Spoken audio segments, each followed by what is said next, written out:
So that's what we're dealing with right now. But I really like the idea of having multiple players duke it out. Oh, yeah, absolutely. And again, we're basically just here just to bring you good matches. Right. That's all we're trying to do at this point in time. And not only that, but it's matches in this 1 to 10 set, which really gets to show the adaptation. And every time we talk to players, they like to mention the differences between the 1 to 10 and the 2 out of 3 or the 3 out of 5 and how much it means to adjusting and adjustments and such. So absolutely. Yeah. Keep in mind you'll want to follow along with ESL for all sorts of clips that they upload.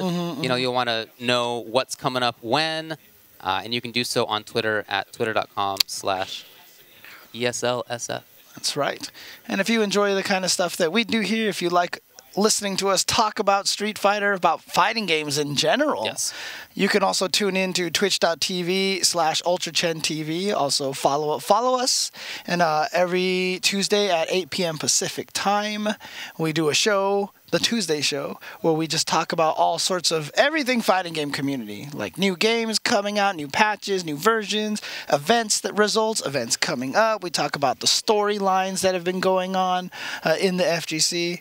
So yeah, go ahead and tune into that to watch the entire Ultra Chen TV team there just basically talk our heads off about fighting game community. Yeah, we will definitely do that. We have been going to do that. Lots of interesting stuff to talk about this week, for sure. Lots of interesting happenings in E-League last week and all sorts of cool stuff. Yes. So, in thinking about the players, you know, we briefly addressed them. NickTanella, Nikali does well at Wednesday nights, has been doing better. Yes. As the sort of Wednesday night fight seasons have been going on. And for Ian, you know, he is a Chun-Li player. Okay, loves the character. Yes, character loyalist. He is a character loyalist. And, you know, Chun-Li has not had that much success lately. I know he is not entirely happy about that. You know, he thinks that maybe she got a little bit more roughly treated than maybe she should have been. You know, we saw, I guess a few weeks ago, Ricky played at South by Southwest with Chun-Li, and that didn't go well. Yeah, and then in the Group A also at E-League didn't go well either. Right. So, you know, I'm not sure how it's going to be for him. Yeah, especially after Ricky got second place at Capcom Cup with the same character. Obviously a huge change. And Ricky has even, after she went 0-7 at E-League, kind of tweeted out, like, this character's done. Yeah. So, but, you know, there are still people out there who are trying to do work with her, try to make her work. And Ian is definitely one of those players. As we mentioned, a lot of character loyalty there. And from Shine, I'm expecting Karen, I think, mostly. But I guess we'll see what happens there. Very strong fundamentals. Yeah. He developed a lot throughout Street Fighter 4. Right. And throughout that game's life, you could really see him building a lot of skill, a lot of talent that has carried over really well, I think, to Street Fighter 5. That style of his play. Yeah, I'm kind of sad that we aren't going to get a chance to see his Ibuki because he had some sick mix-ups. Have you seen the fuzzy guard bomb setup that he had with Ibuki? Actually, I don't think I have. That was so sick. He's so sick. But again, also NickTanella, you mentioned getting stronger players. A player who's been getting stronger as he fights. I was actually just talking to him earlier, and he was talking about how it's weird because like he wanted to get to that level, but now that he's here, it's like it's weird, and it's like there's more pressure now, and like he feels like he has to perform better, like on streams and everything like that. So it's really interesting. That's the life of becoming a stronger player, right? Yeah, that's true. And then you get thrown into exhibitions against Shine from New York. Yeah, you know, we'll see how it goes. So we're gonna take a quick break. When we come back, we'll have Shine versus NickTanella.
some words from players. We're going to start out here with Shine. What's up, man? How are you doing?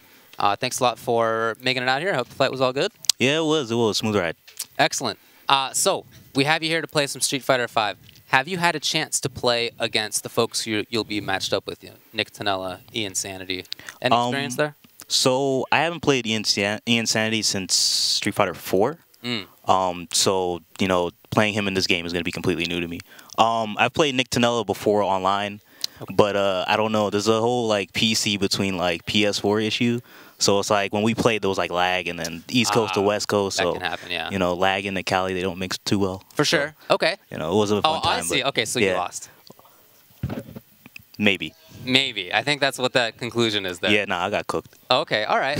Well, playing against Nikali, are you going to do Karen? Is that what the character pick will be? Karen will definitely be my counter. Well, not my counter pick. My pick of choice against a Nikali.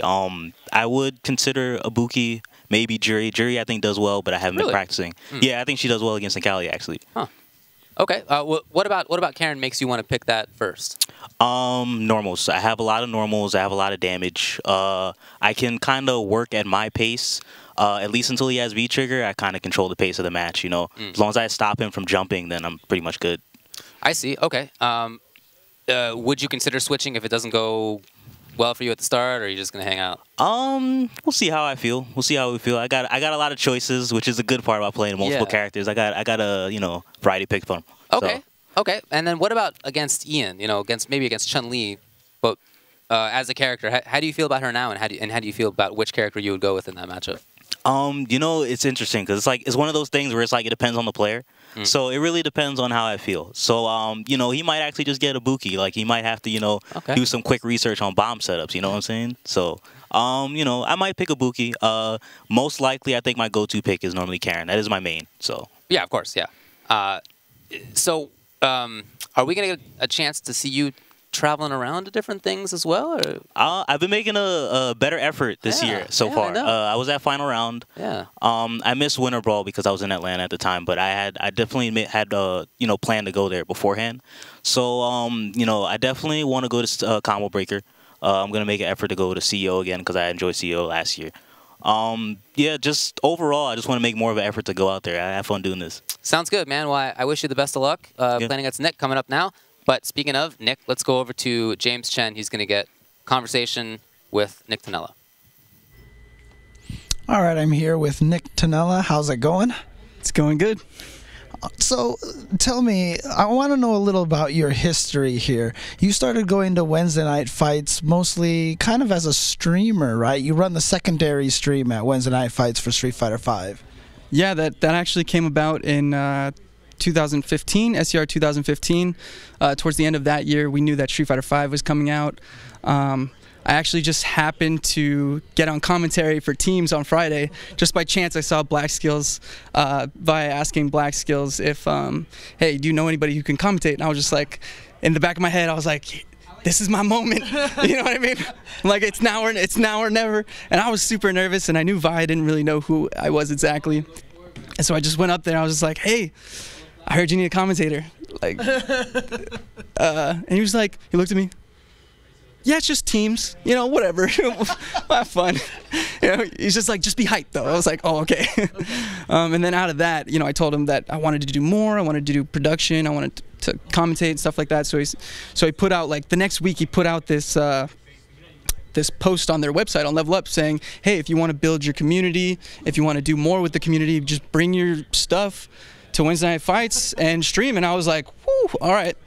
We're going in. So I started doing that. You know, one of my very good friends, Craft Singles, Matt, who does the production mostly for Tanella Productions, he started coming with me too, and we've just been doing it nonstop ever since. Well, the interesting part is that kind of gave you the opportunity to participate in Wednesday night fights a lot more, and now you're considered one of the stronger players there, one of the stronger Nikalis. I mean, how does that make you feel? I'll be honest, it's a little surreal.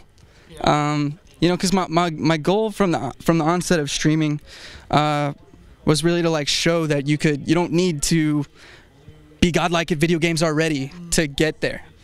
And I I kind of got away from that with the production and stuff like that. And but then, you know, my team has allowed me the opportunity to now, you know, be able to participate more fully and really like get the most out of Wednesday night fights to allow me to get, you know, over that hump to the next level.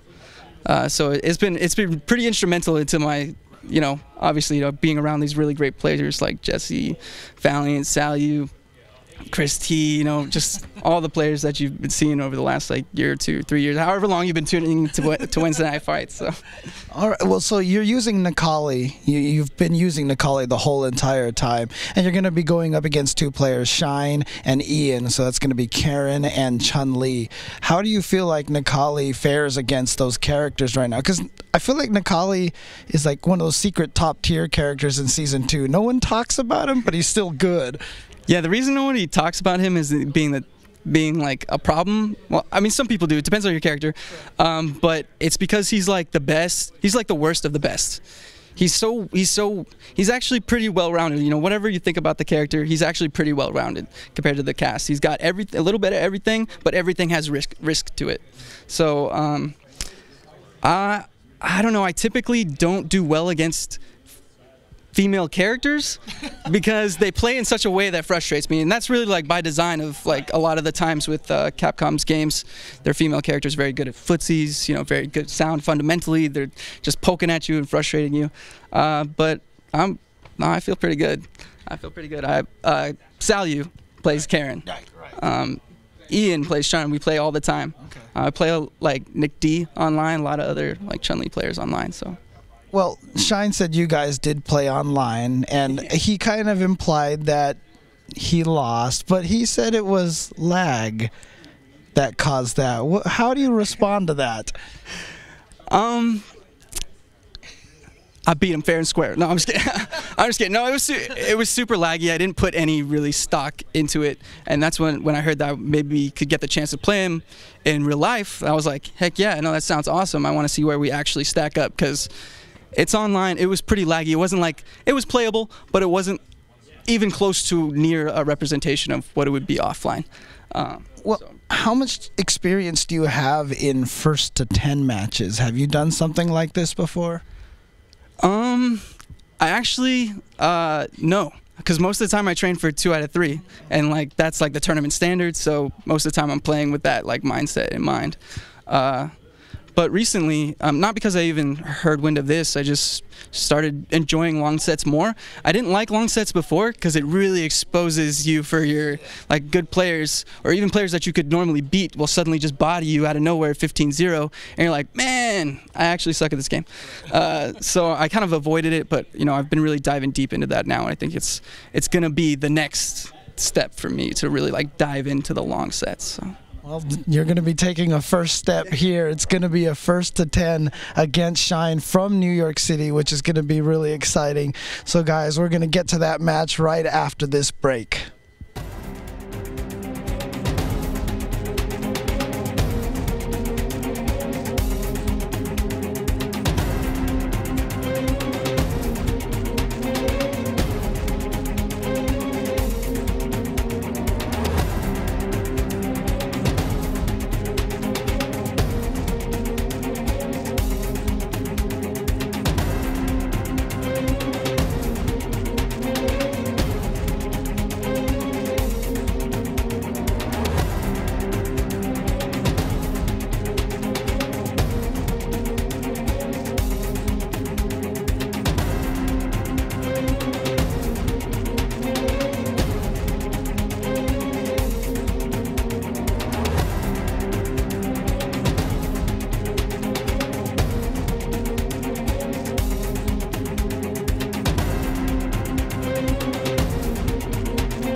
Hey everybody, welcome back to ESL's King of the Hill. We've got the first of 3 pre-King match coming up for you, and that of course is going to be Shine versus NickTanella. Are these the Prince matches? That's a good question. Are they the Prince of Wales right now? Are they the kids? I'm trying to decide where in the royal successation line we are. This is kind of like The Godfather, right? Like the 3 sons Got that are Earl battling out. Maybe, yeah. They're apparently like they're crime bosses. I was going with royalty, but you know, whatever you prefer. Yeah, it's gonna be Shine versus NickTanella. Mm-hmm. Shine said that you know he will play Karen, other characters like Ibuki, Jury, and then NickTanella said, "Oh, I struggle versus female characters." First of all, I'm not really sure what that means, but second of all, Shine turned to me and he was like, "That's all I play." Yeah, I know. I was just thinking, Jury, Karen, Ibuki. Yeah, I don't know what that means anyway, but yeah. Okay. We'll see how well Nick does against Shine. Let's head over to the players.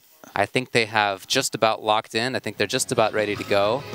And you see there they go. On the right, Shine on the left, ready Shine to looks go. real comfortable. Look at Yeah, that. I know. He is seated deep in the seat, whereas NickTanella almost at the edge. He is barely hanging on to that seat. Dude, he looks so nervous. Look at this guy, He's in grand finals right now of the tournament. Looking over at Shine. Oh, and yeah, we should probably mention he is a hitbox player. Oh. I forgot to ask him about that. Talk to him about that, you know? I mean, it's been the best way to play a fighting game for like 5 years, but nobody seems to want to do it. I'm glad that he does. I think that's very smart. In any case, doesn't matter too much. Nice posture over there. Meanwhile, Shine is hanging out at home in his couch. May or may not have the pants on. Playing some ranked matches, you know, looks online. comfy as can be. And I think that's a great sign. All right, but he is going to start with Karen, and as we mentioned, Shine, such a strong player with Karen. And in fact, you know, before when Justin was first learning Street Fighter V, like he didn't quite even have like all the tech that a player like Shine would have, like the fancy combos. And Shine is definitely a good tech monster. He's one of those guys who comes up with a lot of cool tricks. Yeah, you can count on him to be pretty good about getting the damage or setup that he can get. You know, he's not going to let things go. So I like Karen in the matchup. Like you said, the normals, that's a huge part of it. Stand roundhouse, stand medium kick. Those are buttons that Necalli doesn't really have. I mean, he has his own roundhouse, but it's just stubby. You know, it's not big. And other than that, not the best of footsies. Right, and it's like the one button he has that's long range, you know? So if you know he's going to be obsessed with that button, it's very easy to take advantage. You can jump over it. It's like a fireball once you let it go like that. Round 2. But right there, you see Shine just taking it really quickly there in the corner. Once he got that corner position, he was able to get the crush counter, but a bad confirm from Shine. Well, I was going to say that was a chance, but again, Necalli just doesn't really have those whip punish buttons. That's not really his style. Interrupt, but nothing else. Yeah, you see Shine just kind of whiffing a lot of these buttons. And you see right there, the seismo. That's kind of how he makes up for all those stubby buttons, is that seismo. It's such a key move for Necalli. Something that you really have to use a lot of. Absolutely. Big chance for pressure now. He does try it. Shine blocking, though. That's it. Shine is actually really dangerous right now. If he can find a hit, he can maybe be a hit away after that from winning. I'm not sure he'd be able to just take it off. He might be. Maybe close. If it's off of a stand roundhouse crush counter, oh, he went for it. You saw it right there. But nice, NickTanella gets up there for the throw, and he's going to take this. And again, you know, a lot of people, when they play these matches, in a first to 10, I feel like you have enough rounds to kind of do stuff to condition opponents. I feel like in a first to 10, it's even more important to start establishing the fact that you want to throw people as much as possible. Look at that stun output. Wow, he took the risk. Hey, you know, people will do that sometimes if they're close to stun, thinking, look, I'm going to basically get blown up regardless here. Might as well try the risk. He did there, it paid off, but immediately Shine got back in. Yep. All right, 1-0 for Shine. So that mid-range game, you know, that's where I expect Shine to do well in this matchup. If Nick's going to do well, it's going to be, you know, playing the defensive game, or it's going to be rushing down, playing the mix-ups up close, big damage output, the, you know, command grab mix-ups, all that sort of stuff. Fight.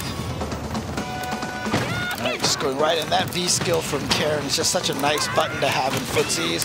Moves are forward. If you charge it all the way, it's safe on block. And frankly, I never see anyone use the non-charged one in footsies, and it just feels like it works just fine, even with the longer startup on the charge. Right, yeah. All right, well, NickTanella getting in there with a couple of counter hits, but you saw them here. They're trying to. Oh, really? What? Was that something that you do very early in a long set to see if your opponent knows what to do about that stuff? People don't get hit by that. Come on. It's very rare. I'm with you. You just stay crouching the whole entire time, unless. I mean, I guess it is a fake of the overhead, Yeah. but like, she can only do that in V trigger, right? She was there. Oh, she wasn't. Okay. But still, there's a block series you can do that will deal with all the matchups. Honestly, I don't remember what it is now, because that was a year ago. So I might get hit by stuff at this point now too. I don't know. But there certainly is a way to solve it. Oh, just clipped it, but you know what? Still keeps him off him. But wake up buttons from Nikali, still super effective, even a year later. Oh, that'll always be legit. Yep. Nice. Other side. It's some good damage. And this is where I think, wow, if Nick's going to do well, I really think it's going to be in that pressure situation. But China's had good D. Yeah, you definitely need to make sure that you can try to discourage them from hitting buttons in the middle of your block series by going with a lot of frame traps early on. Oh, okay, switch sides. Interesting. Oh, but she's going to get the hit anyway. I was really surprised that he went for the side switch on that V-trigger follow-up because it put himself in the corner and could have came back to bite him. But still manages to get the hit. Right now, it feels like to me that Shine is just outplaying NickTanella in the footsies. Yeah, I think that's a tough spot for Nikali in this matchup. Yeah. So, again, as Nick, if you're going to do well, it's got to be in pressure. It's got to be far away. Now, mid-range is not really there. You know, I mean, it's also to Shine's credit, and you know, that he made sure that he. Oh, yeah, it's hard for her to get behind. Oh, she went for another reset. But like I said, you know, it's good on Shine though that he went and you know picks female character because that just makes it so that he's playing into NickTanella's weakness. I know. What could Nick do? No, like I said, I do think the mid-range is a bad spot for Nick. Yeah.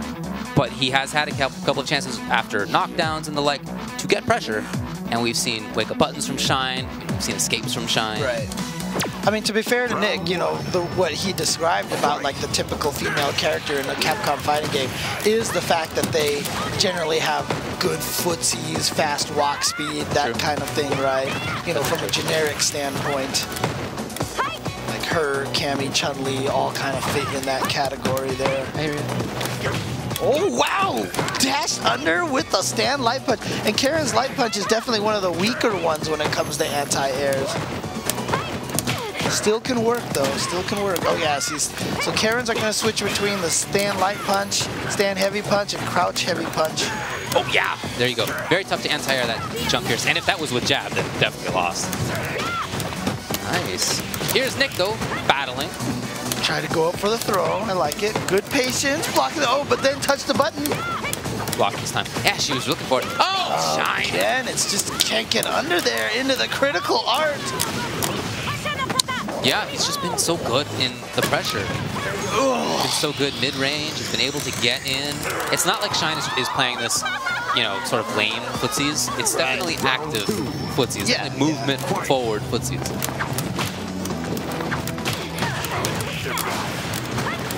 Nick building a bit of trigger. D-meter, of course, super important for Nikali. Stun! Here we go. Yeah, this is exactly the kind of thing that he needs. Question is, what's the mix-up following? Wow, just an error. Maybe he was looking for the different tech now that I think about it, but it didn't work. Well, let's see. Is this going to be the start of the comeback? Oh, tries it. Ooh. See, yep, wanted pressure. Yeah, I like that. Last time he hit him with the frame trap. This time he goes for the throw, another throw. One more is going to do this, because that stun. Oh, he didn't want to go for the stand light punch that time because it traded before. And had that happen again, he just would have died straight out. So, yeah. So, Nick with the round. Confirmed there from Shine. Saw the jump in. I don't know if he was expecting it to hit. Worked out afterward. Yeah, he's going to use that V reversal to get Shine off of him. Nice dash under, but again, I swear Nikali is, I feel like he's the new, quote, Balrog of Street Fighter V, and that his light punches feel like they're 2.5 frames. Yeah, you know? good one. Yeah. So Nick now is going to activate. No more view reversal. Oops, that's not going to work out for him. So I think the calculus there was, I don't have much life left. I can't depend on view reversals. You know, that's not going to be important for me. Instead, I got to get that comeback factor of the V-trigger Nikali. Of course, excellent mobility, damage output. You know, he's got a lot of good stuff going for him there. And yet, I don't feel like we've really seen it much. That was sick. That was fierce in footsies like that to whiff punish the crouch medium kick. I don't think that was a real whiff punish. That was just a, I'm just going to try it. And then 3 kicks in a row, he's just pestering with those footsies. And then, oh my God. Oh, what's... You know, Shine was telling me before the set started, we were talking about various other things. He said, the time when Dragon Punches work the most are when you have a lot of life. That's when Dragon Punches are the best. I think there's a certain logic to that. Oh yeah, no, there's a reason why, there's a phrase I always like to use in commentary called the desperation uppercut. Sure. Right, and that's when you're low health or almost stunned. That's when people read you're gonna uppercut the most. And so when you aren't in any of those situations, yeah, he goes under this time. When you aren't in any of those situations, that's when you, and just the side stays low. I don't know what to tell you. See, okay, no, I know what to say, I know what to say about that. You wanted to match DP? That is an example right there of exactly what I said, that Shine is a tech monster. He knows all the setups to go left and right, and he has a... Yeah, he's like smiling. There's almost a smile on his face, but he's doing a good job of keeping it away.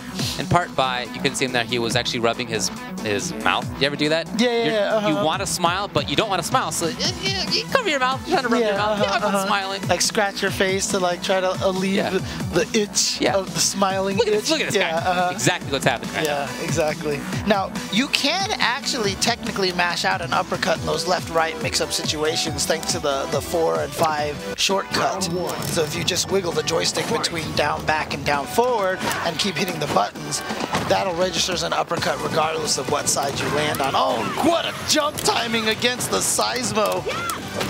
It's really one of the first times that situation has come up. Oh, no. What do you think his success rate is? It's very high in that mix-up. So far, it's...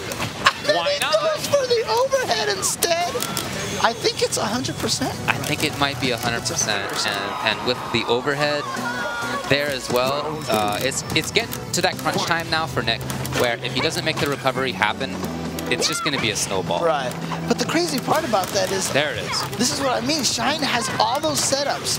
That's the kind of player that he has with the tech. He has all the setups. He knows how to bring them out. He knows how to use them intelligently. And that just makes him that much scarier. Okay, finally a block. And then a too late uppercut. And oh, jeez. Look, if you're Nick right now, I really think you got to take some time. He did take some time before this game, but got mauled anyway. And it's just time to reconsider a little bit.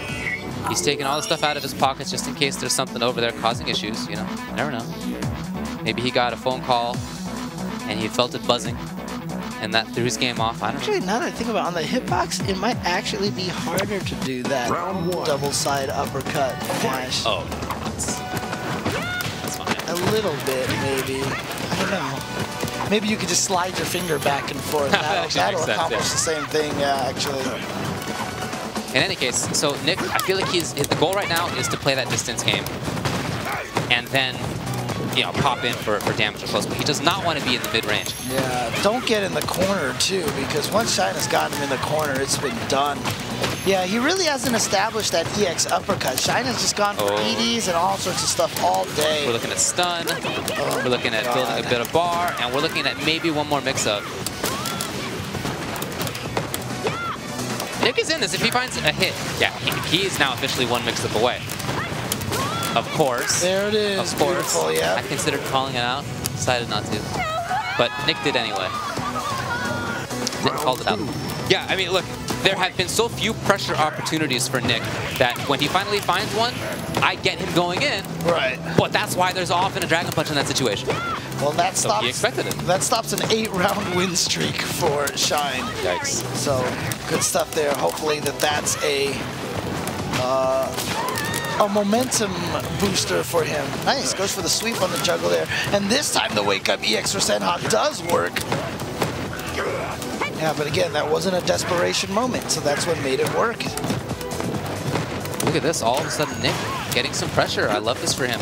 Got to build on it. He is. That might be it. Oh, yeah, there we go. Nick is on the board. Takes his first game 5-1 right now. And the way that that went was so much better that, you know, even though he's in quite a hole, I could see that being a start of a big flip. So there needs to be from Shine, I think, some recognition of how to change things up a little bit here. Maybe not to get too comfy with this 4-game lead that he has, basically. He's a person, he's a human, you know, he's susceptible to that kind of thing like everybody. You really got to focus here. Going for some hit and run stuff. Oh, great awareness by Nick. Gets it. Oh, wow. Didn't get the true block stream. So, yeah, just EX uppercut in the middle there. Oh, yes, there's a big chance. He builds V meter. Yeah, look at this from Nick now.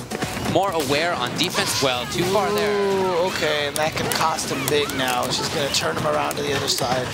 Oh. Okay, was able to confirm that whole thing. Gets the EX uppercut. Not quite enough to kill yet. Tries to go in for the throw, but unfortunately whiffs it. That gives Shine the back. Oh. Yeah, okay. So he doesn't have group whiff punishing buttons or like particularly space control. I mean, particularly good pokes. Yeah. But space controlling, especially with that stand medium punch and the crouch medium punch, those can beat buttons pretty well, and you can just buffer them once you're in a trigger mode, pretty much. Yeah, that's that counter poke style of footsies. Not really that active, but certainly effective. Nick trying to dance around a little bit as well, blocking. I just feel like he's really taken better control of a lot of this match. Oh no, Nick. Oh, well, not punish. Should have been a bigger punish, yeah. Yeah, Nick had a big chance. That just means Shine's just going to feel comfortable be doing those things all the time. But look, he can actually take this and get 2 games in a row himself. And you know, you're fine with eating that EX uppercut because now he doesn't have a meter for an uppercut. Well, that's a good point. Yeah, there's no super coming. So Nick, yeah, he had how many losses of rounds in a row? He had 8 losses in a row, and now he's rattled off 4 in a row himself. Well, okay. Like I said, I did think that the way that he won that first game that he just won was the kind of style that it could be long term. Right. You know, of course, Shine has experience against some very strong Nikalis out there in New York, especially once Alucard moved over there with punish. Happened a couple of times. Got to keep your eye on that. They're just going crazy. Oh, this is a slugfest. Still everywhere. Nick goes in. He was not dissuaded by all of that. And Shine still going in full bore. I mean, we talked about before the East Coast, West Coast defensive style versus offensive style, but Shine is all offense right now. Yeah. He went in still. I love that NickTanella has not been put off of his offensive game. Oh, no! That was just a little too far, and that's going to give Shine the ability to take that round. Just one errant Seismo at the wrong distance. But, you know, nice work to Shine for recognizing that opportunity. It happened so quickly. Some people would have let that go, but he was there. Looking for some gray life. Trying to play this mid-range game. Oops, he missed the juggle afterwards. Missed the just frame Tenko, EX Tenko afterwards. Oh, beautiful neutral jump to bait out the throw. Okay, look at the corner carry on that. Very nice. Nick really looking for her to move forward, but there's some patience from Shine. Oh, and of course, just when I say that, here it comes. Is that a punish on the roundhouse, or is that just an unexpected cross-up? I'm not even sure. He's just basically tricking him into the overhead. It really should. There it is. He went for it again? At that point, that's almost disrespect. I don't think there's anything almost about it. That's what I'm talking, right? Right? You got to know when your opponent thinks that you're not looking for those mix-ups, to put it charitably. Right. And you got to expect more of the same. That's just one of those things where you're just testing your opponent to see if they've fallen asleep at the wheel. Yeah. Again, there are ways to block that series from Karen. It's just maybe Nick knew about it a year ago, but who sees that stuff anymore? And so I understand not being ready for it. Like I said, I'm not sure I'd be ready for it, to be honest, at this point.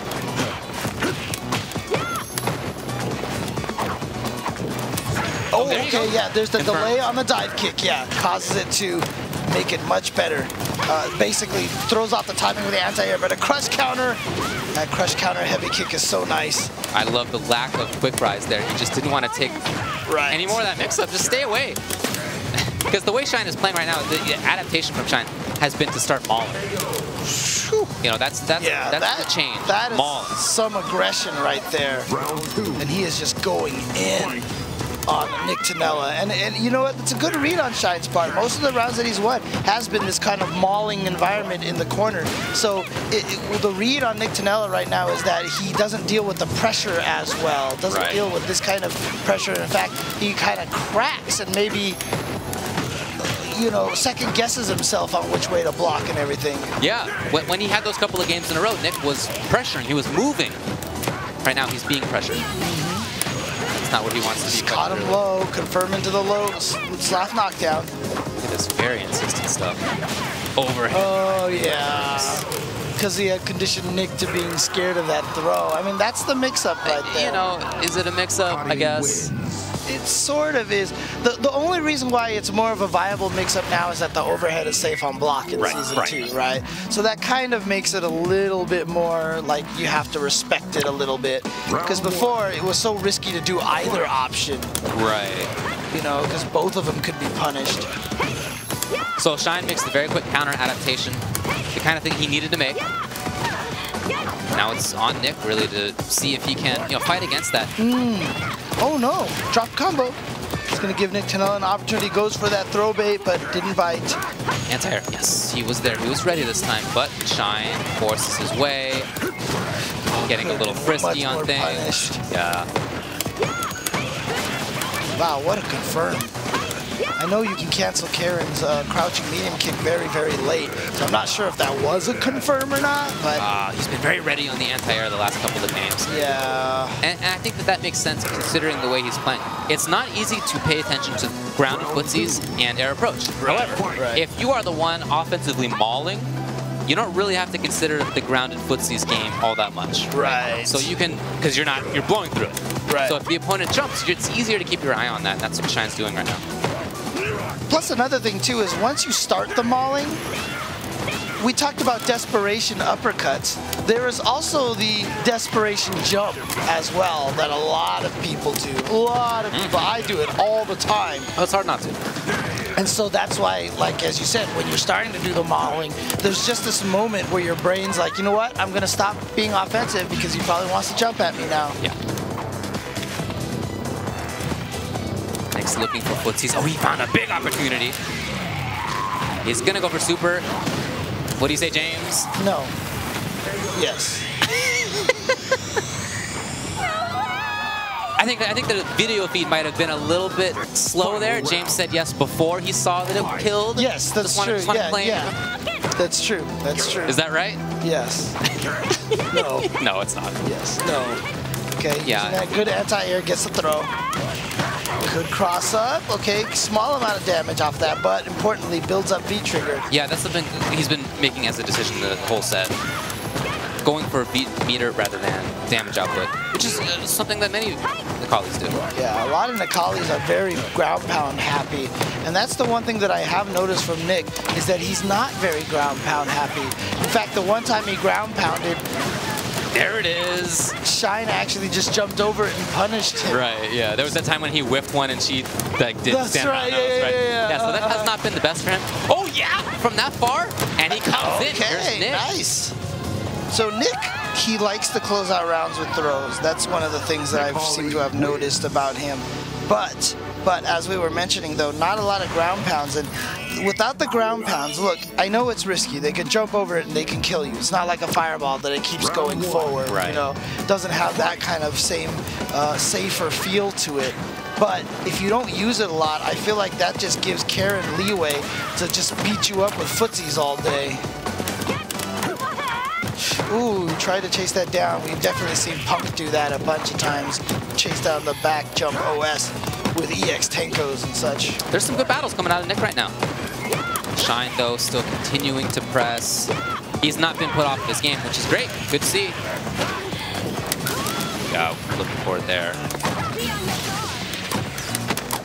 Okay, tested the waters for half a second and then went for the throw. Where's he going? At this point, I'm just expecting V-trigger mix-ups, but maybe that's why the grab's working.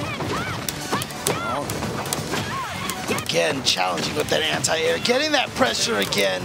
Even though his life was low, you saw that that did not discourage Shine from continuing his pressure at all. Right. And he was able to continue forward. Because one hit from Nikali could have killed her. Could have, 900 health, right? But he just kept the pressure going, and that's what gave him that win. Oh, I love that. That's so smart. He had just gone for block string and then block, looking for a Dragon Punch. Right. Didn't come, so he thought, okay, you're going to block now. Here come the mix-ups from Nick. He was so close. Oh, man, that's But frustrating. Shine. Can he do it? Is he going to turn the tables?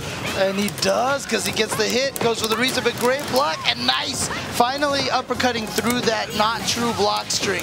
Oh, but he catches the blow, and he's That going to might be able to be it. activate the critical art, yes. That's a tough loss for Nick, because I really feel like he played most of that round solidly, or at least strongly. Maybe probably is a better adjective. Adverb. Look, James. Cutting wins. It's all right. Hey, look, I'm Asian. I'm supposed to be good at math, not English, okay? I definitely did much better in my math SATs than I did in the English. I always felt that language is just another way to express math, so it just felt like exactly the same thing to me. Okay. What? Me fail English? That's impossible. Round one. So, yeah, Nick, that last round was a killer because he had done well for most of it until there was that big comeback by Shine. But you just got to remember, you know, what was causing him to be up in life, right? That's what you have to think about. Not the fact that you ended up losing the round, but what was it that was doing well for him?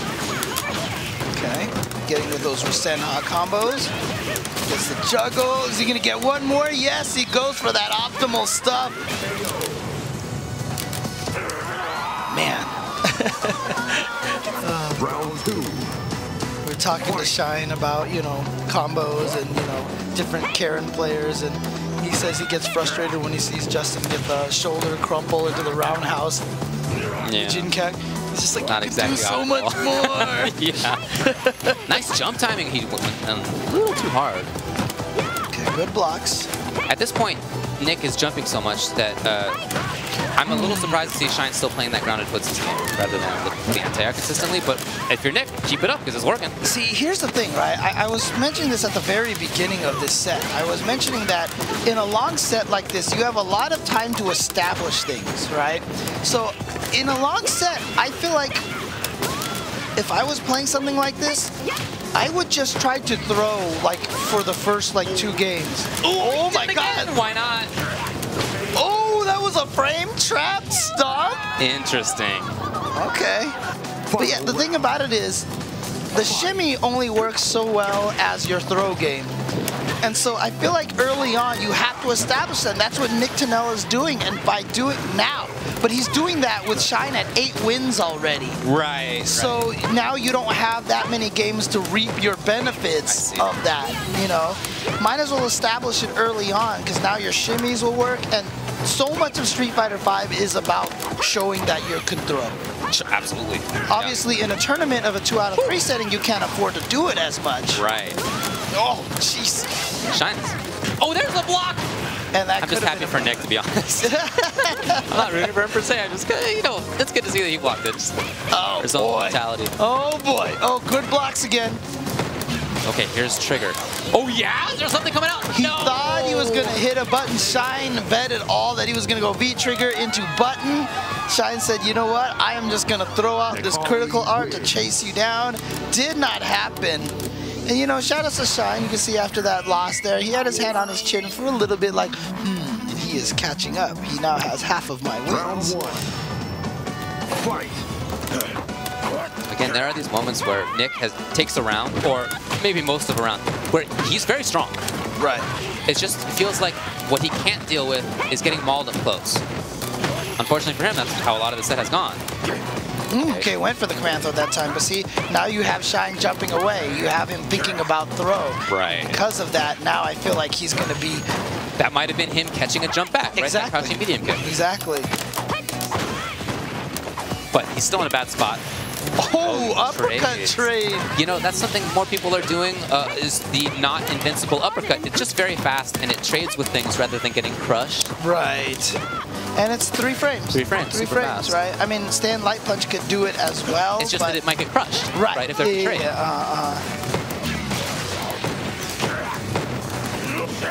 Nick trying to play that counter poke game. Shine not trying to give it to him. Was patient, was Shine.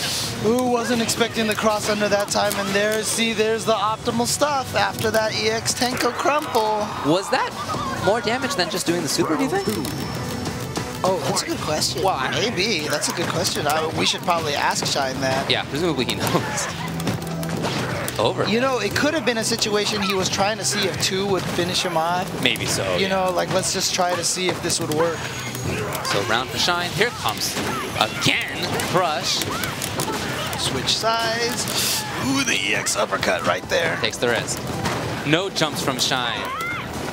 So his defense is looking solid. All right, but he's in the corner now. Dashes up, gets a throw.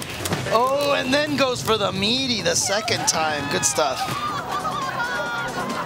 Final round. Fight. I still think Nick is quite in this, considering how he wins some of these rounds.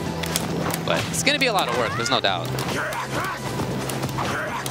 Shine looking for that neutral jump. That's been paying off for him to some degree over size moves. Oh, really? Is that a range where you can harass with that? You can man dash in, you can anti-air. I love that range where he starts things off from. Yeah, it's that range right there. Once you're up close, you can be up close, but he fights from just outside of a very strong range for himself. Yeah, that time was ready to grab the V reversal. Oh yeah, he was worried about the DP. And I don't know if you saw, but Nick had the little head nod when he saw that dash back from Karen. Oh no, Shine gets the throw there, and he's gonna take that one. So he is at set game.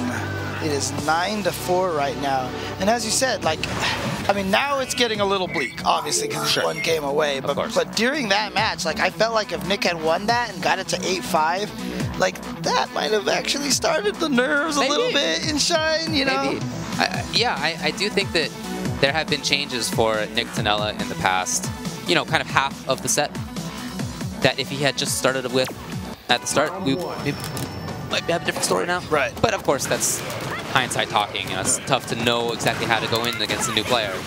You've only played once online, a laggy match. You know, you're not coming in with the best of intel. Oh man, and there is one of Shine's. This is like the prototypical Shine round right now.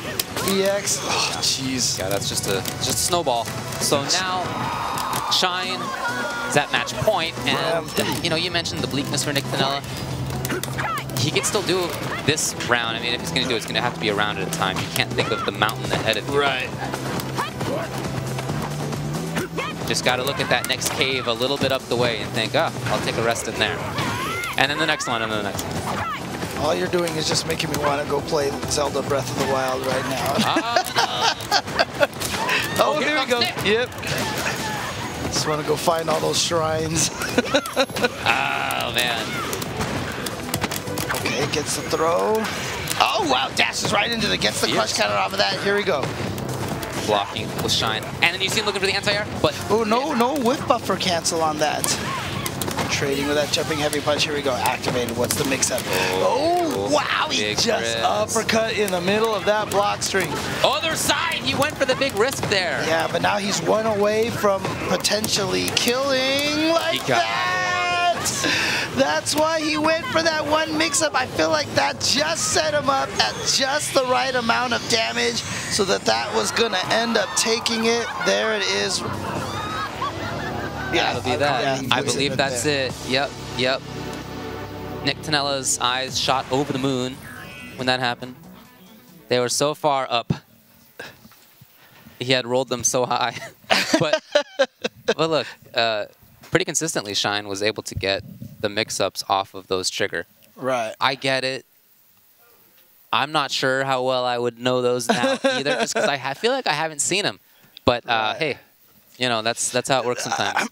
See, that's the thing is like remember how you were saying like a year ago I would have known. Yeah, probably. Like a year ago I remember like at least like around that time, I tested all these Karen mix-ups, and I was like, there's really no way to get under if you cancel into the command or if you just do a rod. I can't remember which ways it was, but like at some point in time, I knew the mix-ups for that. Me too. But like it's been a while now, so yeah, for sure. I kind of feel silly, but anyway, I get it.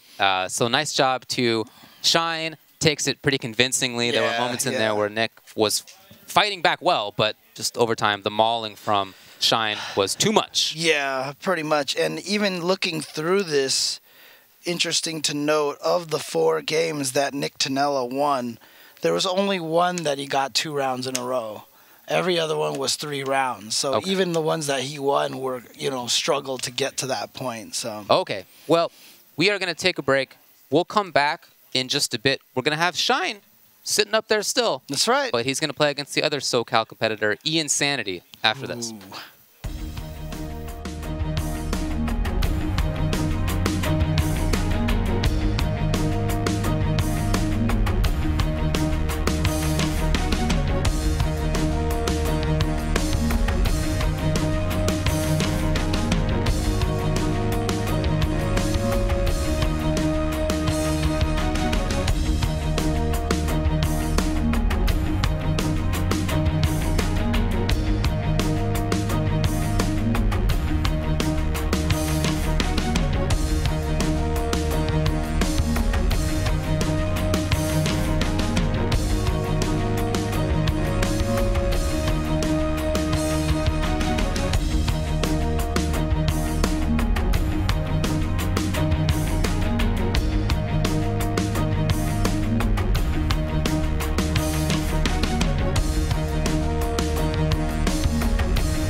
All right, we're back here with a special round-robin event, King of the Hill. We have 3 players here. We have Iansanity, Shine, and NickTanella. We just saw Shine and NickTanella play each other. Shine won that pretty handily, 10-4. Yeah, he just had these extended series of being able to blow right through Nick's defense, and I really think that was the most important thing that led into that victory for him. So now he gets to play against Iansanity. Ian with Chun, he played Chun in SF4, he plays Chun in SF5. Pretty happy about things last year. 2016 was a good one. If you're Chun. If you're Chun in 2017, so far it's not the best of years. QQ. Yeah, so far this might not be one to record too much in the yearbook about. Yeah. Actually, I think that's what we should officially call, like, when your character gets nerfed. We should call it QQ, because now you're like Q tier, right? That actually works for me. I don't know why I never thought of that. As a Q main myself. In any case, Ian with the Chun is going to be coming up now. I haven't seen him play a ton of the new Chun-Li. Really only a few times at Wednesday nights. So I'm interested to see how this long series goes. In Season 1, Chun-Li versus Karen, I thought was quite an interesting matchup because she had, good pressure with air legs. She had good ground control. Those are not gone. They're not dead. They're just... air legs doesn't allow you to pressure anymore after you try it on block. Standing heavy punch is now -5. It is. And while Karen isn't going to necessarily, punish it hardcore from, most plausible ranges, it's still you can't do things after it. Right. I mean, she's just going to be able giving to her- walk forward. Yeah, she gets to don't have walk to turn after forward, that. and you basically have to respect that. So let's, all right, let's we're gonna head over hop to in the there. players. Yeah, and you know, to note that we do have Dieminion waiting in the wings to play the winner of this round robin. But if Shine actually ends up taking this one, he's already qualified. And remember, Ian and Nick then will just kind of be a perfunctory matchup. However, there is a chance that they all go 1-1. It's very possible. That would be perfect. Yep, but then I believe the tiebreaker will be a number of matches won. So even if you are down, like for example, 9-4, like NickTanella was, you know, there's a reason to try to get a couple of those games in there. Sure, yeah, that's how a round robin works. Okay, we're gonna head into the match, get this going. We see Shine continuing to hang out on his couch at home, looking comfy as can be, sitting deep back into it. And Ian, not quite on the edge of his seat like Nick was, but still looking good over there. Yeah, Nick was playing on the cabinet with the controller on the cabinet. These other two players playing with the controller on their laps. So I mentioned that Chun-Li players are not super happy about how she is in Season 2. And part of it is that after air legs again, she doesn't have pressure anymore. She gives up her turn unless she wants to take a big bet on EX bird kick. Her mid-range buttons are not as strong. Stand Fierce now is either punishable or has bad news after it. And the airs are not as good either. Right. Stand short. So just there's a lot of things. You have to play her differently. So anyway, I like Iansanity jumping more. I like him moving more. I don't think she can play at the same ranges. Ooh, a reset off of that. Oh, and she just built the critical art on that last or second to last hit. I always look at the super bar after that kind of situation. How much meter? Are there any pixels of blue down there on the bottom? Right. Maybe one. Well, right? you can't, so well, just there. But that's the thing is if you activate a critical art and it kills, it's always going to be 0. Right? Great point, James. I feel like I was trying to say something else, and I'm not even going to bother rehabilitating at this point. All right. You can't win them all right? Okay, back to the match. Here we go. Iansanity versus Shine. Oh, wow. Oh, but hit her out of the air, unfortunately. Didn't hit her on the ground, because if it did, then she would have gotten a bigger combo off of that. Oh, no, there's that stand heavy kick. That button's so crucial for Karen's footsies. Oh, boy. Ooh, and I feel like we're almost kind of seeing a slight repeat of what we saw just previous to this crazy rush down in the corner now. I really like that Shine went right back to this stuff, trying out the V-trigger mix-ups. You know, he knows that Nick and Ian from the same area, they get to play against mostly the same competition. So if you play somebody from an area and they are susceptible to X or Y, there's a decent chance that other people in their area are too. I'm serious. No, it's true. It's true. The one thing that I will mention though is that Shine is also there's really two kinds of players out there. They're the kinds that just really want to be shenanigansy, and there's the kinds that just really love fundamentals, right? And Shine, I feel like, I don't want to call it shenanigans, but he has all these tools. He wants to use everything. Yeah. And so he'll be like, oh, she has these options. It'll work in this situation. It'll work in this situation. And so I do like that about the way that he plays. And so you will expect to see those kind of mix-ups. Right. Ian's trying to jump, trying to move. Like, for example, a Chun-Li player who's more, quote, shenanigansy in my words, would probably air legs a lot more even though it's negative. You know what I mean? Like, they just wouldn't care. Oh, that's punishable. That's punishable. So that Karen super is 5 frames, but I don't think that it works as a punish from maximum range to Fierce. I could be wrong about that. That's definitely something we'd have to test in training mode. I know closer in is going to work for sure. Oh, yeah.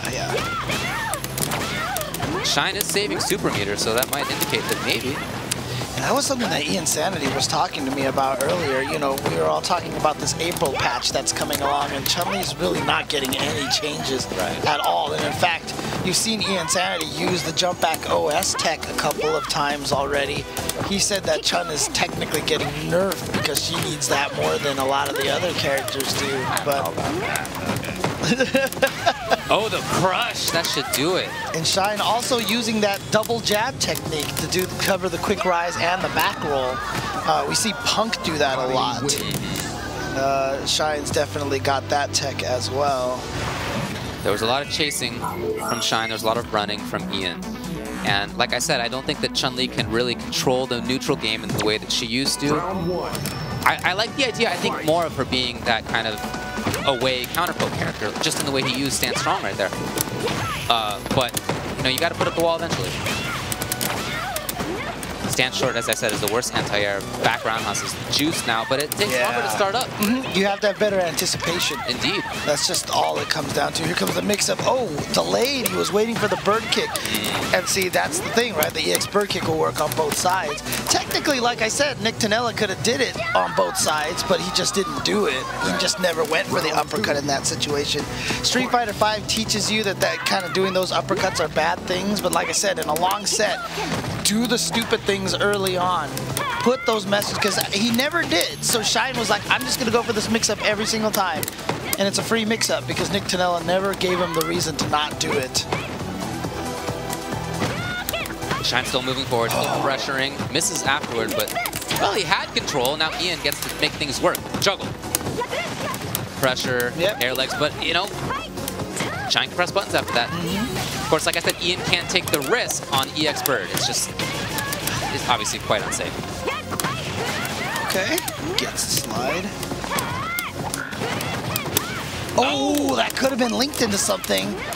However, Shine wasn't expecting it to hit. Gets out of there. Okay, just the EX legs. And there we go. Iansanity getting his first round. I feel like he controlled things a bit better. He's putting up a bit more of a wall. Saw an anti-air in there. And Chun-Li still has that foot speed, still has a lot of those good ranges on the buttons. The biggest nerfs to her obviously were probably the air legs. The stand fierce, we talked about that. But then the crouching light punch is one that a lot of guys talk about. Yeah, every Chun player talks about that because that used to be your 3-frame button. It confirmed easily into the bird kick combo. And you just don't get that anymore. Now you just get crouching light kick into legs. Right. That's it. Okay, goes up for the throw. Hey! Oh, super. Here it is, though. No! The drop. Bad but news. It's safe. It's safe. At least it's safe. Yes, just unfortunate. Oh, and you Lovely know, interrupt. yeah. There you go. See, but I wouldn't have been surprised if Shine went for the palm into the super and just did it, you know? Like, yeah. No, I don't think I would have been surprised either. But I do really like that Ian, you know, that button right there, I think is him trying to tell Shine, look, you got to respect me a little bit. Right. Okay? I understand. Again, Iansanity, you know, it wasn't even just Street Fighter V Chun-Li that, you know, like a lot of people are like, oh, he was only good because of Street Fighter. He was really good at the end of Street Fighter 4 as well. Yeah. He definitely grew as a player towards the end of Ultra, became a really, really solid player. And as we mentioned before, we just, you know, in the past 3 weeks, seen Ricky Ortiz go 0-14 with this character. So, you know, even the greatest Chun-Li players out there. Oh, he goes with a reset. I really like it. He's got to do more work. He delayed it. And as a result, he was able to get the crouching short. Now, I really like the delay. Yeah. It's really good. So this is 3 rounds in a row now for Iansanity, right? And so Iansanity, I feel like there's something about learning the rhythm of your opponent's buttons and learning their timing that really, really helps them. And so I feel like that this is one of them right now. I feel like that Ian is starting to understand the rhythm of Shine's buttons and pacing. Oh, a fierce whip punish on the crouching heavy kick and then combos the air legs. See, I like that Iansanity still goes for the air legs. I see too many Chun-Li players that are like, oh, it's negative, I just don't even want to try. Yeah. It's still a good tool, and you're still safe afterwards. That's true. Almost nobody can punish you. Just that, you know, it's... You're in a crappy situation. Yeah, you don't want to give up right, a turn, yeah. right? That's a big part of what the game is about. Super. Yeah, I mean, like, one of the examples I like to give, like, Urian's EX tackle. He has to respect crouching light punches afterwards, right? But the thing is, he's not at that range where he can be thrown right away. And so it actually feels safer for him because he just has to watch out for the light punches. But in this Chun-Li lightning leg case, you land right next to them so you can be thrown right away. So it's actually a much more nervous mix-up that you have to deal with. Yeah, you have to respect their light punches and you can block it, but they can also throw you immediately. Ooh, crush. Just chooses to build some V-meter. Hey, interruption there from Shine. Moving forward, pressuring. This is really, again, been where he's made a lot of his head. Overhead bites. Again. Out. Oh, wow, and didn't combo that V-triggered combo into the bird kick, just went for the fireball. Said, oh, Wow. this time he gets it. I really like it. And he confirmed. Yeah. V-trigger hitting a couple of times. Yeah, he's just Confirming into super. Yeah, he just basically saw that he whiffed the button, he whiffed the throw, so he said, you know what? Go. Go. Again, it's not reacting to the hit. It's reacting to the whiff. Yeah, there are many things to confirm in a confirm, right? It's not, as you say, only that you're looking for whether it hits. Situational confirms are important. You know, there's other cues. Right. But whatever it is, nicely worked. Nicely done. Oh, got back to the other side. So we've seen more jumping from Ian, and Shine now is starting to deal with it by dashing around, dashing underneath it, and so forth. That's something that he keeps it, you know, that might allow, in fact, Ian to press buttons more on the ground. We'll see if that keeps up. Frame trap, got him with the counter hit. Again. Oh, that wasn't enough to stun. There it is, though. Wow, I really didn't think he was going to go for the throw. I thought he was just going to pester with lights and hope he touches a button or something like that, but sure enough, went for the throw. Beautiful stuff. That might have been Ian's thought process as well. Let's see if Shine can stop the bleeding at this point. Not that he's down or anything, but he was up 2-0, looking solid. Yeah. And then Ian tied it up with 2 in a row. Wow, safe.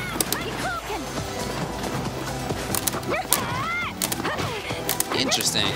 Okay. Anti-air was there. Oh, here's a hit, but didn't get the rest. Quite the combo, yeah. Yeah, that standing light kick is 5 frames now, so very hard to anti-air at the last second. It requires a little more anticipation, but still less than that back heavy kick. Oh, yeah? Well, that was so sick, but he didn't get anything off of it. I love the idea, though. Oh, yeah. That was really... Oh, he got him low, and he's going to be able to confirm into the critical arch. David. James. I already called your name first. No. Dang it.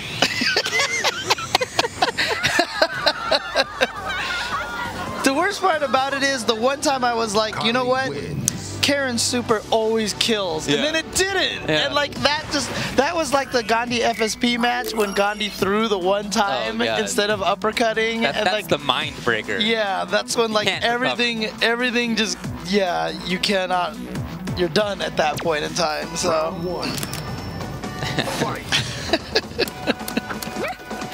Oh man. See Ian playing this kind of mobile game, away, up close. But, you know, controlling with ground blitzes sometimes, certainly I think not as much as he wants to, though. But see, like I said, I just like the fact that Iansanity still uses the air leg. And I like that he used it in that mid-range situation. It was an expectation that she would dash in. I haven't really seen people use it much like that. Yeah, and you know what? It was a weakness of Karen's in the last game. In the last season, I should say. Yeah. So there's no reason not to use it necessarily. All right, here we go. Ian gets the throw, and now trying to tie it up. Round 2. I feel like it's time for Shine to give up the V-trigger stuff because Ian has, over the last, well, after the first game, he's been very consistent with dealing with it. Got him. Oops, dropped the combo, but Shine just ended up running into it. Thought that was going to go to the other side, walked into it. He went for it again. Good pressure from Iansanity, playing Chun-Li like she's still Season 1. And I like that. Well, he's making the important decision to block almost all the time after, after air legs, he will block. So Shine's continuing the mix-ups. I guess that's a sign that he's just going to keep doing it. Ooh. Okay. Definitely wants to save his meter. Doesn't want to spend anything. Yeah. Iansanity doesn't need to save his meter. He could probably just kill right now in one hit. If he finds something, I don't know if he's going to get a chance, though. I feel like he's fishing too hard for it. Yeah. Meanwhile, the fish are scooting to the other side. Yeah, that's why you see Shine walking, crouching like that, because he really doesn't want to get hit by that crouching medium punch. Had to make it safe. Yeah. Interrupted. Oh! This is a huge chance he doesn't go for super. Yeah, he didn't confirm it. He was already going into the bird kick. Yeah. You got to watch out for Chip. But oh, maybe. Touched the button. Yes. I saw him hit the jab. Yes. Okay, that's a big bet, but obviously it pays off considerably, much more than if he had done, you know, the EXDP.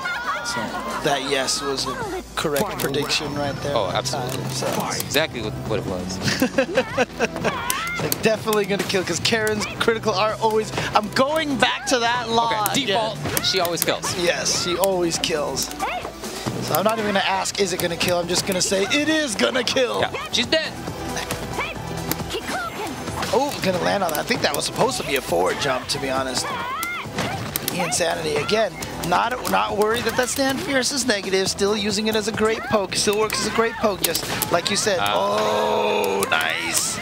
Baited it out. It's going to get the big damage off of that. Jeez, I'll say, look at that. And corner carry, and it's stunned just like that. That could not have gone worse. That snowball went all the way down the mountain. Taking homes with it. Cutting wins. Certainly taking Chun-Li's with it. And as a result, Shine now 4-2. I swear, the way Shine is just sitting in his chair, it looks like he's like from the Matrix, and he's just gonna like come and like do like bullet time death or something. Do you think like he has that. the little Matrix plug in the back of his neck up there? Is that why it's so close to the chair? He's beginning to believe. Nice, gets the throw into the corner. Interrupted. And now we have a little bit of light pressure, nothing too strong, nothing too crazy. That's been a lot of Ian's game plan, has been mid-range control a little bit, okay, we're gonna pressure a little bit. None of it is super strong. Right. Right? And not even that he's not doing it well, that's not what I mean. It's that he's not so intent on any one thing. He wants to mix it up constantly.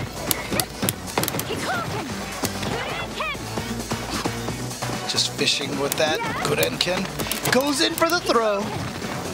I love the jump. Very intelligent timing. Oh, wanted to get the punish. Is he gonna? Oh no, that's right. He doesn't need it because he's got the Karen tech. So I love the jump from Iansanity. If he had been anti-aired with EXDP, great. That means the Karen doesn't have super anymore, right? And not that big of a deal for Iansanity in terms of life bar. So you have to consider that sort of stuff when jumping in as well. Meter management is a big part of how you can move and where you can move. Man, I've seen so many rounds where I feel like Ian's basically been controlling the whole entire round, and then all of a sudden Shine just gets one hit or one mix-up, and that's it. Well, that really is a big part of this. She has that big damage up. Chun-Li, for the most part, does not. It has to be very particular circumstances. For Karen, oh no, a lot more legit. No canceling. He chose to save that meter, and it paid off. It paid off for him. Could have been very dangerous to try to save that meter in that situation, because Shine could have just hit her one more time in a critical art, and that would have been the end of it. Right, Shine coming in with his own throw. Gonna get punished, yep, just into EX lightning legs, not huge. Both of them both choosing to spend a bar. Yeah, see, there you go, just choosing to block right after that air legs, but not afraid to go for it. I think he's blocked every time. I keep looking for the EX bird, but it hasn't come. I mean, the problem with it is, it's like being a Chun-Li player and having so much in Season 1, being into air legs and have advantage and go all crazy. Sure, it feels like having a move that's -2 feels like it's unusable now, you know, but like, how many characters have moves that are -2 that put you right next to the opponent, and how often do people use those, right? Right, yeah. An unthrowable option that you can combo out of that's -2 is not that bad. Right, oh, but it's nice. not as good as it was. Yeah, Ian looking good there. James, what say you? No. Lucky this time. Oh no! He's gonna get caught, and that is gonna give Shine that round. I think that is another one of those rounds where I feel like Ian did a lot of control. He had a lot of good stuff going on.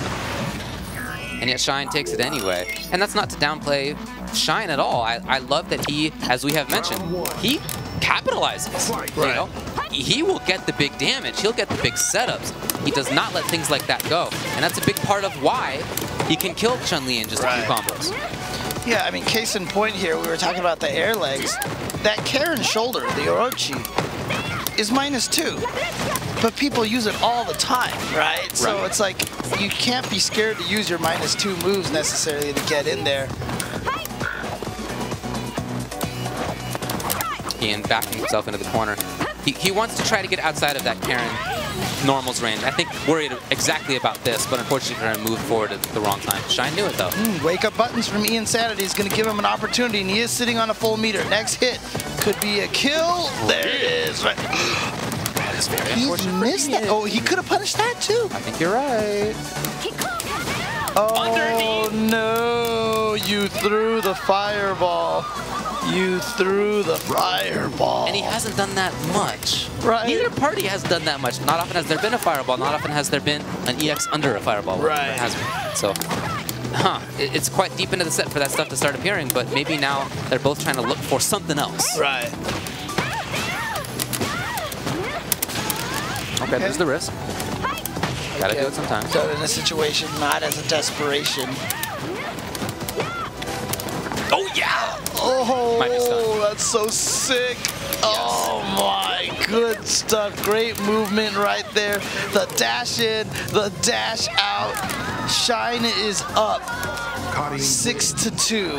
And I think that's a really good illustration of what we were talking about in terms of how Shine can very quickly flip these matches around. You know, one mix-up, right? Dash forward, dash back, fierce. Well, look, Street Into Fighter. big damage, big stun. Street Fighter V Season 2, in my opinion, is the season of burst damage. The best characters are the ones that have that kind of burst damage. I feel like the only character in this game who doesn't have that kind of burst damage, who's considered top tier, is Guile. Almost everybody else has the potential for just this giant gob of damage all of a sudden in this one sequence of death, you know? Karen's definitely a strong character. Yeah. And she's kind of like what I was saying to NickTanella about Nakali.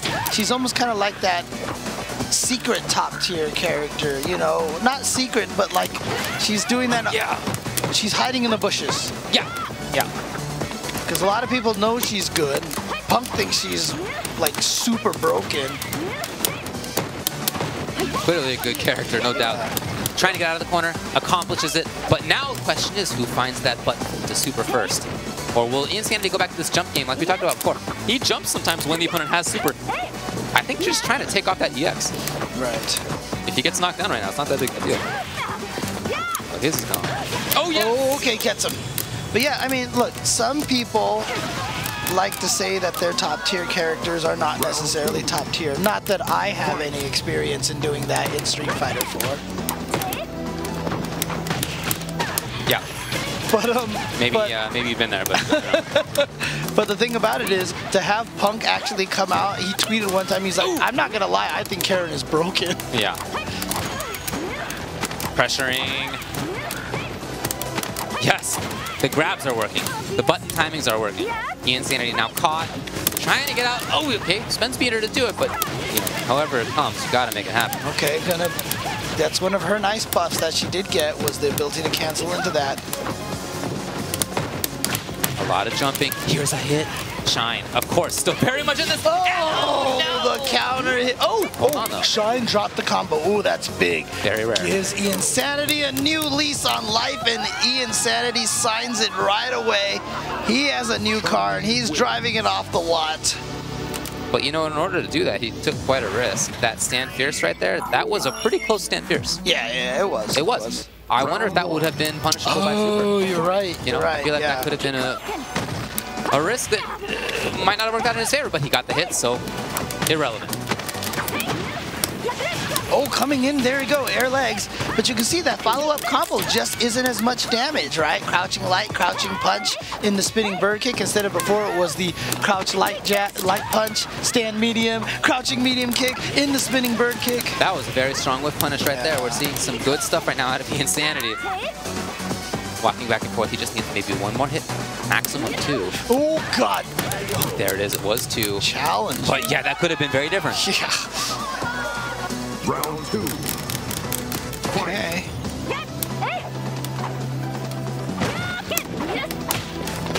Oh, gets to the other side again. Crumple. Okay, that time he goes for the roundhouse Mujin Kak, the Justin version of The the combo. Justin, yeah. Just didn't have the meter for all the crazy follow-ups. Okay, here we go. I really like the use of that crouching strong in series like that, poke strings. We've seen some things out of Ian that I really like that I've not seen many Chuns do. Gets him. Critical art? Yeah, he's going to spend it. He's going to spend it. He wants to take You this have round. already written down the round. Yes, I have. Okay, you were right. I'm getting better at this, I'm telling you. I was just thrown off that one time, and it threw off my groove. Okay, all right. Look, man, you don't have to explain things. Threw off my groove. You got your groove back. Boom, baby. Very deliberate pressure now from Shine. Oh, traded and then baits out the EX bird kick. Wow, okay. Ian turns the tables.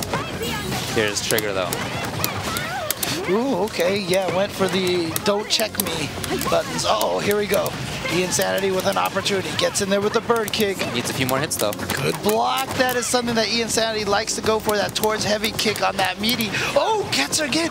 Didn't confirm into the critical. Yeah, I'm surprised. I thought that might have been the option, too, but didn't go for it. And now he's got to, well, he doesn't end up getting it. I really like that mobility by Shine.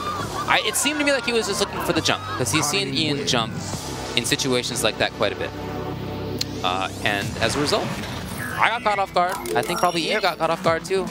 Dash up, crouching short. Interesting. I want someone to make an ESL tie that looks just like the side of those cabinets and stand right in the middle of it. Just like... That would be funny. See right there? Karen using that Orochi to get in there. -2. Not worried about it. Now, she just put it at a distance where the throw isn't as viable again. So kind of like the Urian EX tackle. Yeah, it's a better position for her to be in rather than Chun after her air legs. For sure. But still, you just can't be scared to use those moves just because they're -2. Gotta take your lumps every once in a while, because if you never use it, you lose that tool, and then your opponent can just come at you with reckless abandon. Yeah, you don't want them to be comfortable. It's a big consideration as well. Shine, again, pressuring well. I feel like I've said that so much. And now he puts himself in the corner by going with the cutesy okey-doke there. Wow, let's just sweep him.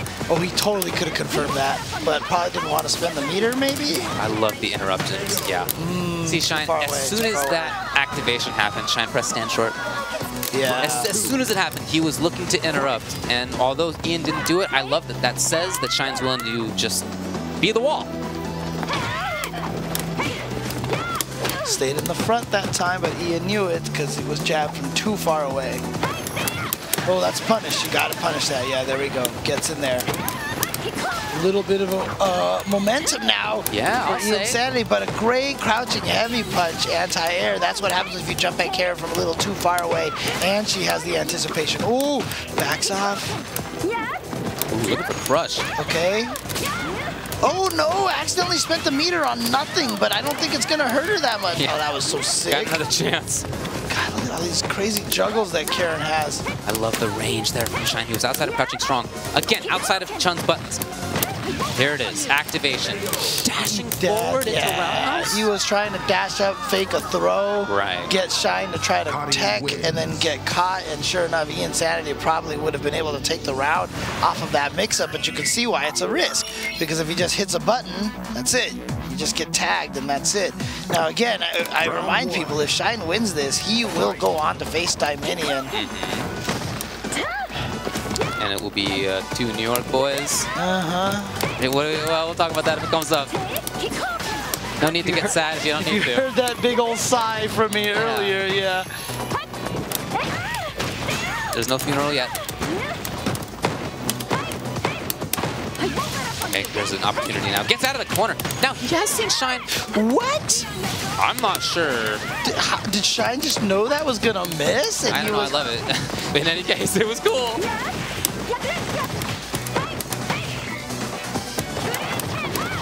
Shine fishing. Great block. Oh, not gonna work. However, I'm not sure she can kill. What do you think, Jane? No, not even close. Yeah, I'm with you.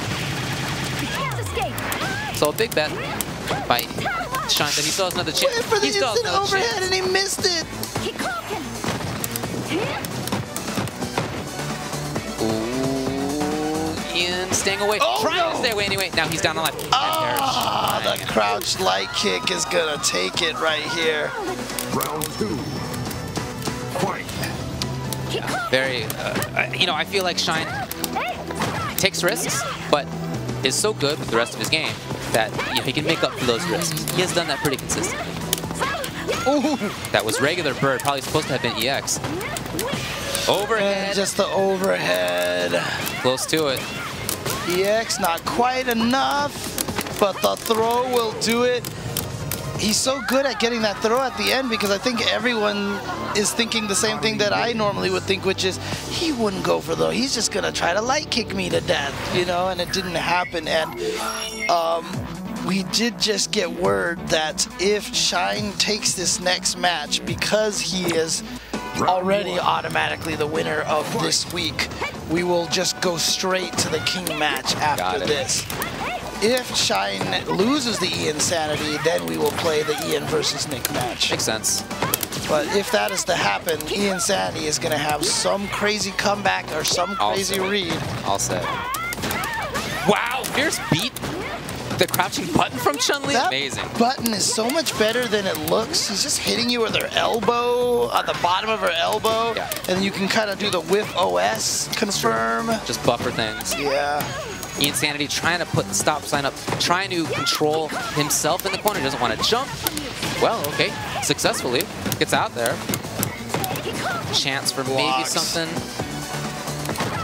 Okay, now here's a big one. Immediately just walks into the throw. Yeah, walks up for the throw, and now Shine is at set point. He's just done such a good job of capitalizing on things. His mix-ups have been excellent. He's been doing a great job of being mobile, making it difficult for Iansanity to know exactly where to press buttons. Really strong gameplay from Shine. Can't say anything negative about that. Ian trying to just control a bit, but Shine bulldogging. No jumping from him. He's just patient. That's somebody who feels confident. Now here's Ian. He finds a hit. Maybe more. Gets no throw. EX. Okay. Shine. No escapes. We've seen it before, James. We've seen the big time comeback before. Turn him around. Yeah. Go to the other side. Maybe 2 more hits. Wow, disrespecting with that. Oh, the check, the check. Iansanity staying alive. Staying alive. Final round. Fight.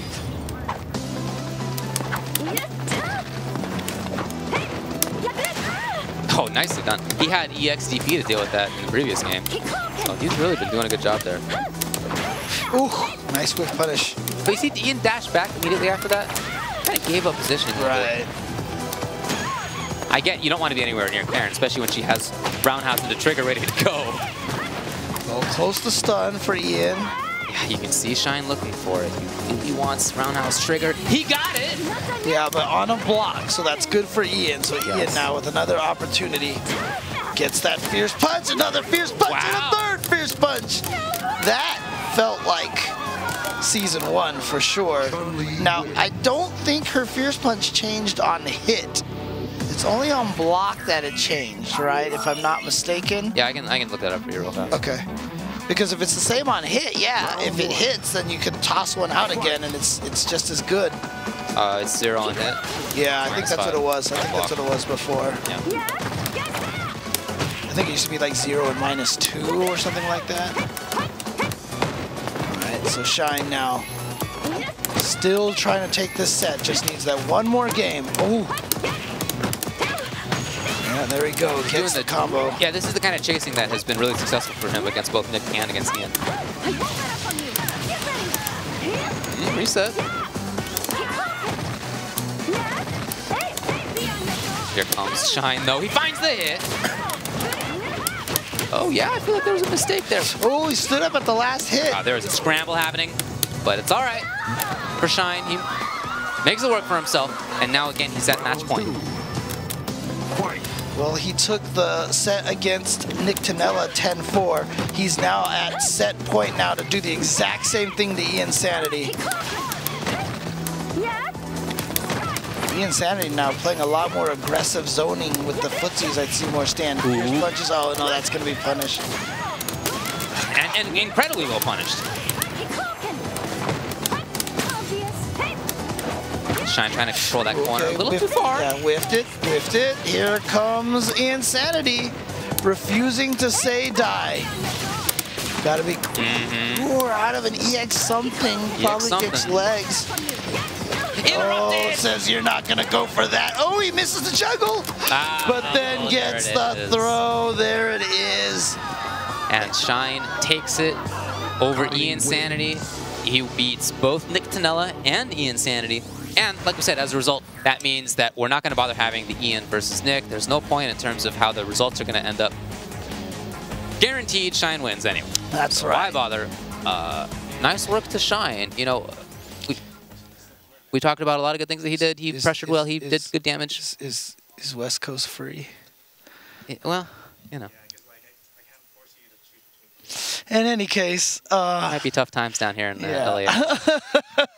No, but good Very job. sunny to though. Shine. Great Yeah, weather. Yeah, the weather's beautiful here. Yeah, absolutely, absolutely. So, yes, but it is going to be Shine going up against Dieminion. All right, we'll be back with NLBC after this.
All right, I'm here with Iansanity. Well, question to you: how's it going for you? The result wasn't what I wanted. You know, actually, I've been switching to Karen, but like of course, Shine knows the character more than me, so I wasn't comfortable using her in a mirror match. So I was like, let's give Chun one last run. Well, and of course he adapted, especially from season 1 to season 2. Chun can't do instant air legs, force the mix-up anymore, so Karen gets a lot more grounded. So I was scared about like stand roundhouse a lot and all her buttons, especially up close. Her frame traps are like ridiculous. Right. Mm-hmm. Well, I was gonna ask a question, but I think you answered it already. So, is Chun done for Iansanity? Yeah, a lot of people were telling me to use Karen, but like, let me give Chun one last run. Like hopefully last minute changes. Hopefully they make Chun better. But as it is right now, I'm looking to switch to Karen. But obviously I can use her against Shine because he knows the character much more than I do. Well, so tell me what it's like seeing, a couple of weeks ago, and including last week, Ricky going 0-14 with Chun-Li, someone of Ricky's caliber. Did that help cement the transition for you? It actually did, because I was hoping when I was seeing Ricky play at those 2 invitationals, like maybe Ricky could show me something I haven't seen, but like seeing that like maybe reinforce the switch. Actually, me and Lud were talking about. Yeah, we're talking about like, should we stay with Shun? Should we not? Like, we're picking up like, I know Lud's like using Colleen as maybe a secondary, even main, and trying to reach out to Kareen. So, but hopefully, if Capcom like maybe in the future makes Shun better, I'll switch back to her. Well, is there anything about that match with Shine that, you know, now that it's over, you have a chance to sit down a little bit and think about, is there anything that you would have approached differently? Approach differently because before in Season 1, the mix-up was to use Stand Fierce and Instant Air Legs, especially to force Kareen not to press buttons. I should have reinforced that even more, even though it's -2, maybe from max range, I should have done it a little bit more. I noticed that Shine obviously knew it was a -2, so when I tried to do point blank as a throw bait, he would automatically press jab. Well, unfortunately, that means you're not going to get a chance to play against NickTanella. But just overall, what does this kind of tell you? Because recently, East Coast has been winning a lot here at King of the Hill. What kind of message are you going to bring back to the other players at Wednesday night fights? Just to continue the course. Of course, we do have a strong base in SoCal.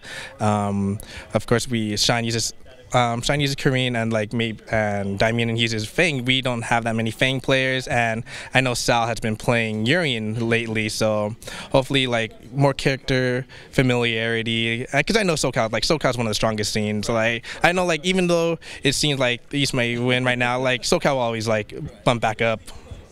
Cool. Well, are we going to see you traveling? Are we going to get to see you or Karen at a bunch of events around the country coming up in the next few months? Actually, I was thinking about going to CEO this year. I haven't been there yet, so hopefully CEO, maybe a few East Coast tournaments as well later in the year. So just trying to make the change trying to make sure I'm comfortable like with my character first before like doing any like major traveling. Okay.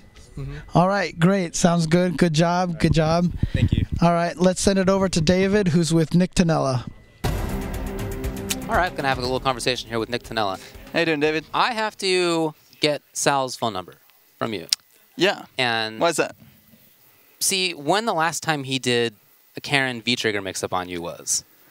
How long has it been since that stuff was? He's a very, very solid, I know he doesn't fundamental player. While Shine was doing that stuff, I thought to myself, do I remember how to block that? Probably not, honestly. It's been like a year since I've seen it. All right, I've got a bit of a confession. I've got a bit of a confession. I was not prepped to deal with that stuff because you know what? Early on, Karens, they just kind of stopped doing it. They stopped it. Yeah, they stopped doing it. So I'm like, all right, well, I don't have to worry about it. I know. And then actually, like 2 weeks ago, Romance exposed me for the very same thing. And he beat me in, I think it was winners semis at Wednesday Night Fights. I was like, yeah, this is my Wednesday Night Fights. And then he ended that abruptly with a lot of the same tactics out of V-Trigger. Yeah. And so I tried to like, you know, deal with it and like have the proper reactions ready, but the habits are just too entrenched right now. So I just he was blowing my mind with that he was doing all the things. So yeah, I was like, I mean, like I said, I think I would get hit by that stuff too. I just don't remember either. So that was a part of it. There was the one which was like he did the behind the back, but he didn't have critical art to chip. So I was like, he's not gonna do that, and then he did it anyway. So I was like, oh, I actually called that on commentary. Oh no. Yeah. You didn't. Yeah. Oh crap. Yeah. All right. But so other than that, right? So that was clearly one of the issues. But what else? Yeah. What else do you think happened in the set? You sort of describe what maybe the issues were. Or? You know what? I was. It's gonna sound funny, you know, from home, but I was pretty happy with the latter half of the set. I think the first, he got that quick like 2-0 on me, and then and I thought to myself, all right, come on, you're gonna bounce back. This is no big deal. Then it was 3-0. And then it was 4-0. Yeah. And then it was 5-0. And now I'm like, ooh, okay, wait a second. All right, this guy ain't playing. Like, he wants to smash me in front of everybody. And I thought this was going to go slow, and so, but just 5-0 now. I'm like, I got to change something. I'm like, I took my stuff out of my pocket. I put the stick back on my lap. I'm like, no way is this. I'm going to be the first 10-0 at King of the Hill. So Well, it didn't end up being like that. So what changes do you think that you made to have it be, a little bit more even after that? I just remembered that I was, as silly as it sounds, like I just got to play some Street Fighter. I'm like, I got to reversal him on wake up. I got to reversal him after he hits a button on me. It can't just be 100% free to frame traps. I can't keep jump back teching. He's blowing me the hell up for that. I got to remember when he has V-trigger that he's definitely going to stand heavy kick. All Karens do it. I was literally saying it on the couch earlier when we were watching something. But yet, when I was in the match, I totally forgot. And that's something that is just, like all of us players go through. Like, why don't I remember that? Like, I know that. But, Yeah, that back half of the set was definitely closer. It was, like you said, it was 5-0. The final result was, I think, 10-4. Yeah. So it was 5-4, right, on the back half of that. Right. That makes me feel better, David. Thank you. Well, I mean, it can't all be negative out here as much as I want to. The quick 5-0 was just the... Right. Yeah, well, it was good to see that you made the recovery from that. Did you ever, thinking about it now, if you could go back to the start of it, I know, play Street Fighter, but other than that, sort of what changes would you walk into that with? Remember the Karen V-trigger mix-up? Yeah, it's that. And I think it was also just mentally being prepared. I don't know why I thought, like, oh, this is going to just, like, go kind of slow. We're going to play, like, respectful Street Fighters, first to 10, we're at ESL. And that was not the case. And I didn't realize that was not the case until, I had already had so many matches gone. So I think it was really more of, like, a mental change. I mean, obviously I wasn't ready for the Karen V-trigger stuff. Like, definitely go into that with not having those bad habits, but... All right, man. Well, I'm sorry that it didn't work out. Can you tell the folks anything you want to shout out or? You can watch my streams, twitch.tv/NickTanella if you want to see some Nikali play. I also, answer any questions from the chat as far as like if you've got problems with a specific matchup or you're just curious about Street Fighter or production or anything like that. Shout outs to my team for, helping me every single Wednesday night fights to, get this opportunity like this. Craft Singles, Dr. Stance, Salu, Valiant, Turkatron, Vicious, Commander Jesse, Spawn of Odd's been commentating a lot. Thank you all you guys for you guys pretty much run the show, and I'm just there to quality control and play Street Fighter. So thank you guys. All right, man. Well, we'll check and my it out. girlfriend for coming in and doing photography. Oh, that's really cool. All right. Well, thanks a lot for joining us. Again, sorry it didn't work out, but nice work. In the second half of that set. All right, let's go over to James now. We're going to continue with the gauntlet of interviews. He's going to talk with Shine. All right, I'm here with Shine. So I just have to ask, little flippy throws with Karen going behind everything. Is that something you normally do, or you trying to style on people? I had to figure out what he knew and what he didn't. Some of that stuff is more real in Season 2, though. They buffed her overhead throw, and they buffed her overhead as well. So it's -2, it's safe now. So it's a little bit more real. He didn't know exactly how to deal with it. I don't normally do it on block, but he didn't really know how to deal with it. So I was like, all right, I'm not going to get up in the middle of the set and say, hey, bro, you got to do this. Like, you know what I'm saying? I'm just going to, scumbag him out. So between the two sets, your opponents added together still wouldn't have beat you with 10 wins.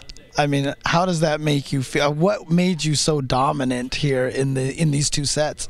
It looks like they just had unfamiliarity with Karen. I didn't really sense like, I think out of the two, I think Nick had less experience with Karen, but it seemed like he was kind of figuring out what her weaknesses are later on in the set.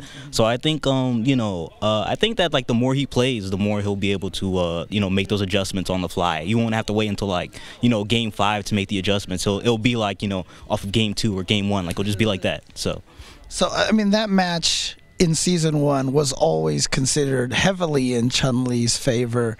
Do you feel like it's completely flipped now, that it's in Karen's favor? It's weird because I haven't really played the matchup. I spent most of I've spent most of the beginning of Season 2 just soul searching with the Buki, and then now I'm here and I gotta play against Chun-Li, a character I never play against. We don't have any Chuns in New York. We have Ray Ray, who doesn't come to the battle circuit. Looking at you, Ray Ray. we doesn't come to battle circuit. So Okay, well, speaking of battle circuit, you're going to be going up against, I'm assuming, a man that you have played many, many, many times in Dieminion. When you guys face each other at NLBC, how does this match usually play out? I think up until like recent times, it's normally he just destroys me. But recently, I guess I've made some adjustments. I've figured some stuff out. But I'm assuming that, like, you know, since the last time we played, I'm sure he's done his research. So you know, I'm not going in confident. I'm just going in very aware.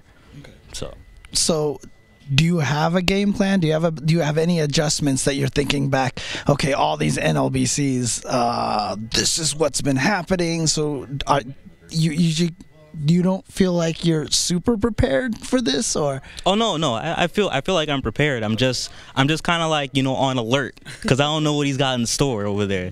You know, in the mind of like Dieminion, he's got something in store. I gotta see what's up. So, last question I have for you. You know, recently a top player, and I know there's a poster in the arcade, said something about NLBC being free. What do you have to say about that, especially after the results from this week and last week? Who said that? Who? You know, it's the Capcom Cup champ. Who? All right, fair enough. Well, let's talk to your fellow teammate from NLBC, Mr. Dieminion, with Ultra David. So we heard a little bit from Shine about how he's feeling coming into playing against you. Have you guys played recently? I'm sure it's happened in the past, but how often do you guys get to play? NLBC, sometimes some sessions, some casual sessions. Yeah, okay. Yeah. So you're not... I mean, he seemed to indicate, I felt, that it had been some time, and maybe you have some additional thoughts on the matchups. Are you going to have anything new going in against him? Yeah, just against, like, Karen in particular. Just I've been reevaluating the matchup after I played, like, Punk recently, so just trying to, like, sharpen up and just trying to find the advantages on which Guile can do things. So. Okay, so it's going to be Guile. That's something I was going to ask as well. Is that correct? You wouldn't play Fang here? Fang actually doesn't do that bad in this matchup. Okay, but that's not exactly the question I asked. That's not the question you asked. But no, yeah, it'll be Guile. Okay, all right. Having seen Ian, Nick, what do you feel they could do sort of to have prepared better for this than went for them? I mean, Karen is just really good in this game right now. Yeah. I would say it's a different setting. It's not like 2 out of 3 where, you know, NLBC or Wednesday Night Fights type of tournaments. It's just a long set. So I think when it comes down to that, it just depends on how the player adapts to another player. Not really necessarily like character matchups, just trying to gauge when you think the opponent's gonna like attack or defend, or just try to make the opponent put the opponent in situations where they have to like guess between wrong and right a lot of the times in a long set. Yeah, no, I think the way Shine played was very illustrative of that. Going for mix-ups in Karen's V-trigger that, you know, they're not that great, but that's not like the character. That's just, you know, you have to be prepared for the humans, and when he saw that the human opponents weren't ready for that stuff, you bring it out more. Yeah, right. Basically. All right. So good luck to you. You know, NLBC versus Wednesday Night Fights. I know that's always the topic of conversation. But do you feel like NLBC has that advantage? Or do you?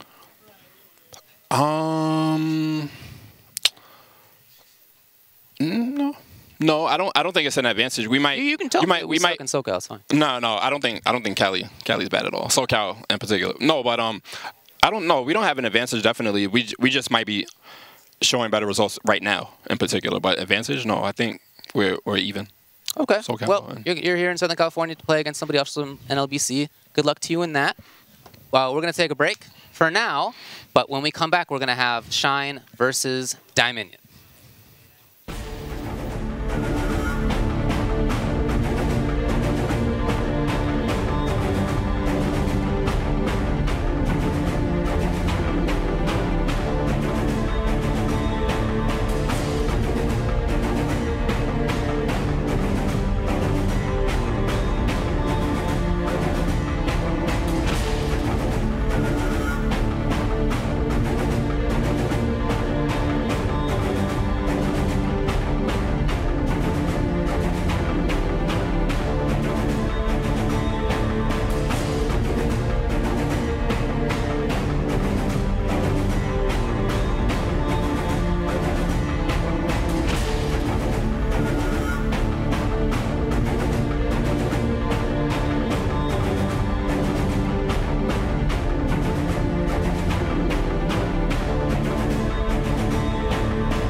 Yo, yo, yo, welcome to NLBC, everybody. My name is IFC Yipes.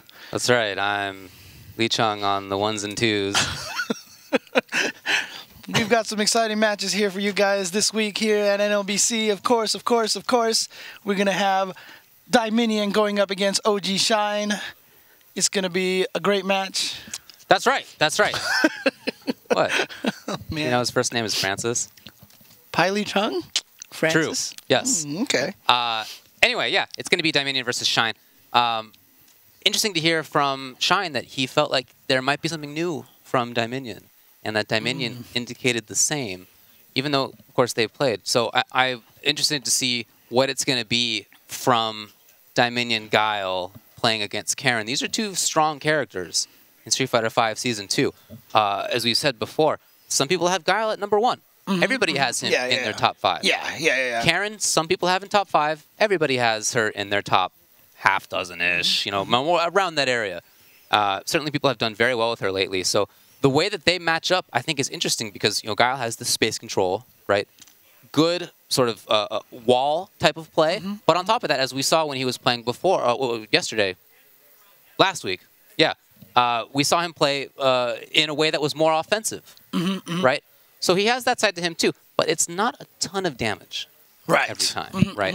Whereas Karen has good movement, good normals, a ton of damage. Right. I mean, we were talking about that earlier, where I was saying, like, I feel like a lot of the top characters this season are burst damage characters. So Laura's a burst damage character, Balrog, Urien, Cammy, and Karen as well. All these characters have this ability to just do this giant chunk of damage all you. Not even necessarily all in one combo, but just like they just put you in this oppressive situation. And sure enough, Guile is not that character, which is why whenever Chris G makes those crazy Guile comebacks, it's always like that much more, you know, like, oh my God, he did this, you know, because it is more work. But I'm not trying to sell him short. Guile is a super, super good character. And yeah, like you said, everybody has him in their top 5. For sure.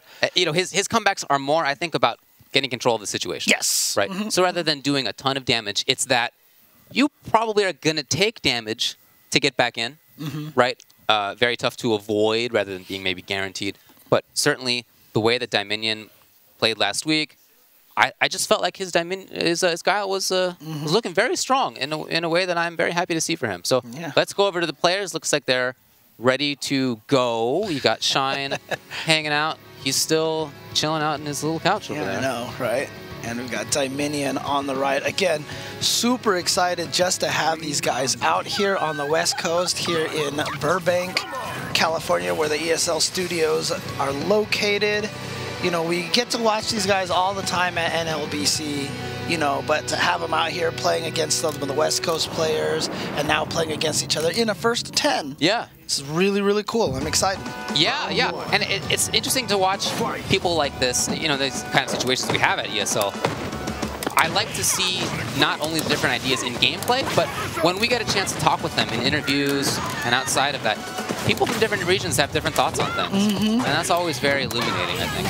So do we have to start Shine getting the hit for himself, trying to get some kind of pressure happening, but nothing.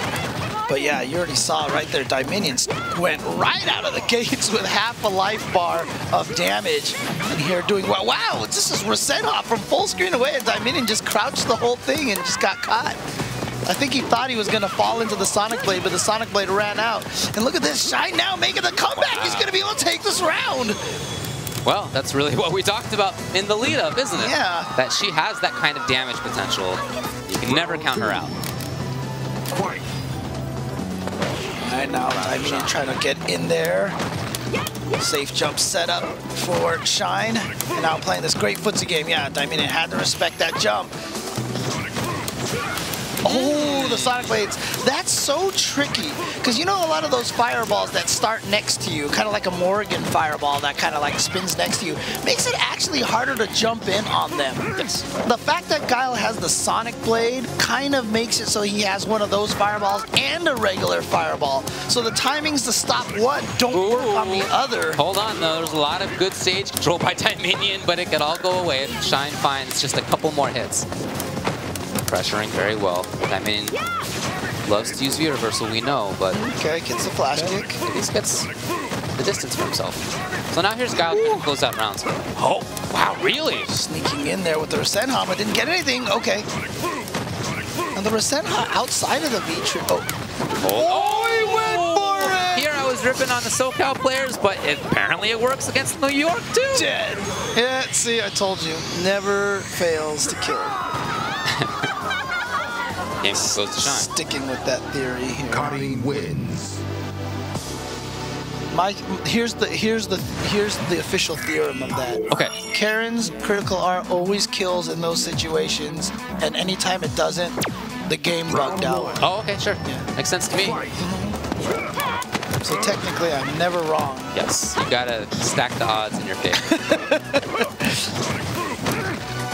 Alright, so good start for Shine there. He takes that first game, gets a jump in. Boy, Dieminion had just spent some time looking exactly for that, ready for anti-airs, neutral jumping, that kind of thing. As soon as he threw a boom, there was Shine jumping in, perfectly timed. Not a cross-up, but still landed on the other side, then gets the stun. Look at Actually might be this. it. Shine was actually saying that, Yep. you know, that Dieminion had bodied him for a lot of the early NLBC, but he's coming right out of the gate here. He's looking clean and fresh, but, you know, he just played 2 first and 10 sets, so he could be warm. He might be ready. This is Dieminion's basically second match now of the day. Second game, I guess. Punish, gets out of the corner at least. As you said, not a ton of damage at once in typical situations for Guile at least. Of course, some big damage potential, just rarely gets it. Oh, yes! God. Roundhouse, crush. And now we have one of these situations where 2 mix-ups might be enough. Good defense again, but see, that's what I mean. Against Dieminion, you have to throw, because see how he just blocked the whole time? He didn't tech a single time. Oh, Yeah. God. As Shine makes the full comeback again. The head nod from Dieminion, but can't be happy about that. But I don't want to characterize it as Shine getting lucky. You think back to the previous round in that game when Dieminion was controlling things. He was looking for the jump-ins, right? He was looking for anti-airs. You could tell from the way he was playing and where he was standing. First time he threw a boom, Shine jumped in. 2 mix-ups later, that was the round, right? So that was just a perfectly timed jump-in, and the rest led from that. That's on Shine, you know, very well-timed stuff. Oh, man, let's just start with a crush counter back fist. And look at that. Almost a third of Shine's life just down, just like that. And there's still 90 seconds on the clock. Yeah.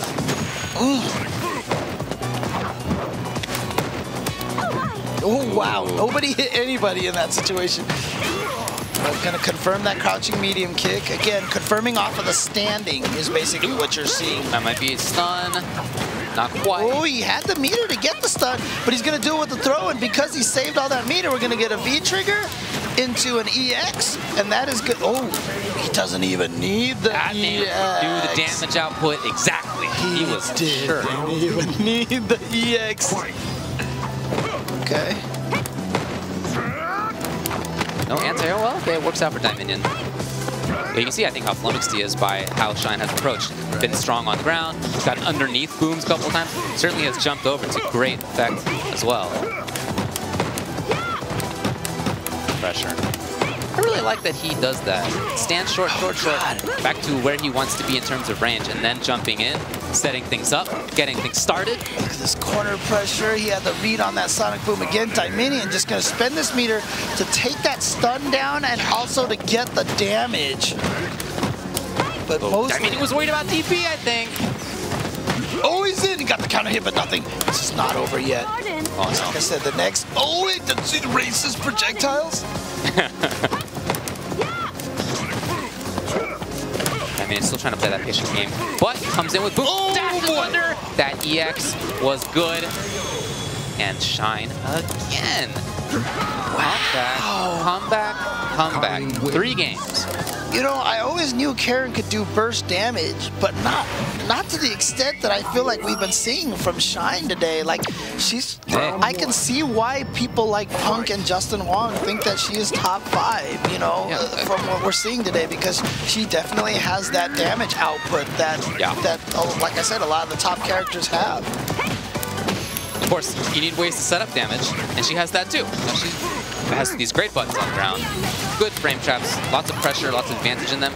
good jump normals. A 2-bar V trigger. Yeah, and probably the best at building V trigger in the game. Oh, jeez. Still has that, trouble. yeah, and she still has that V trigger on deck. I mean, he's on the ropes right now with 25% life left. Yeah, it's safe now. You know, I mean, if this, he just ate it. Okay.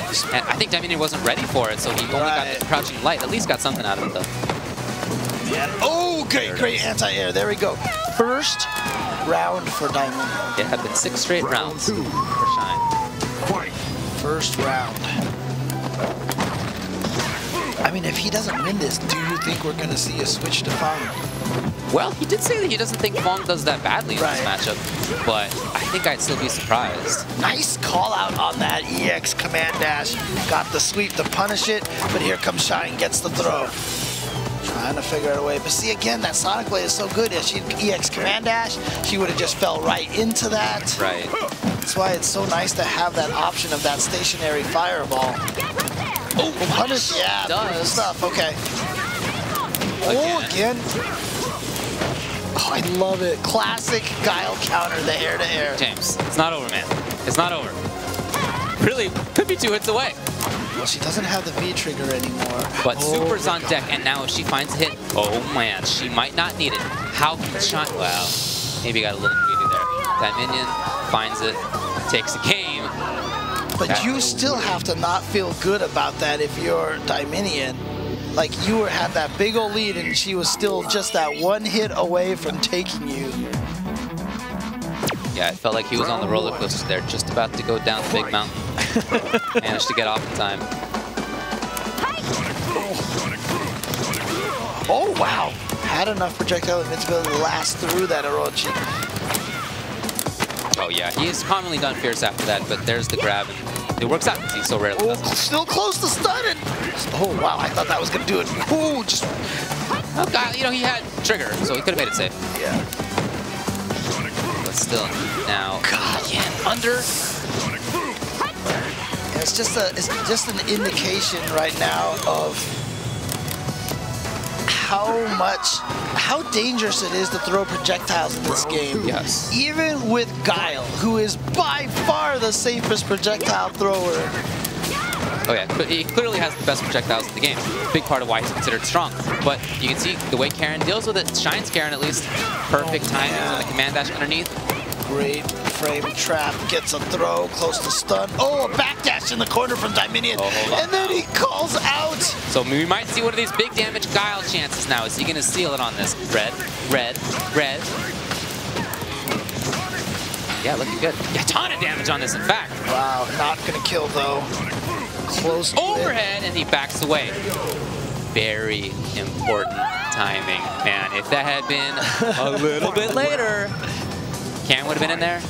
But we Trigger, Super were both there. We saw one of those changes in the season 2 changes to Guile come into effect there. The neutral heavy punch no longer being a crush counter. That's why it's nice, because now you can punish those things with the full fierce. Yeah, that was actually a buff. Yeah, that's a buff. Because he still has it. It just got moved to crouching heavy punch, so he didn't lose anything.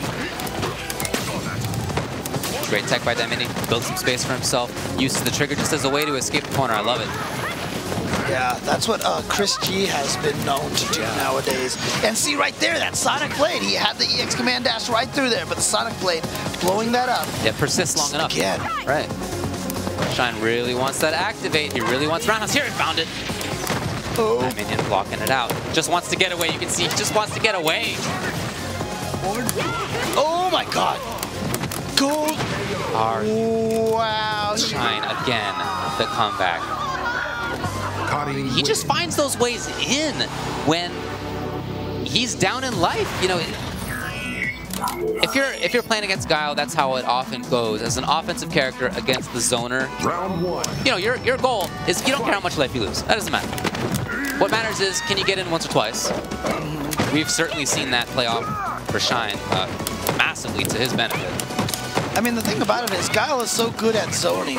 And Karen is this grounded footsie character. You know, she wants to poke you and everything like this. I honestly thought that, you know, what we would be seeing right here is a much more difficult time for Shine getting in, but I feel like Shine has just been getting in just whenever he feels like it almost.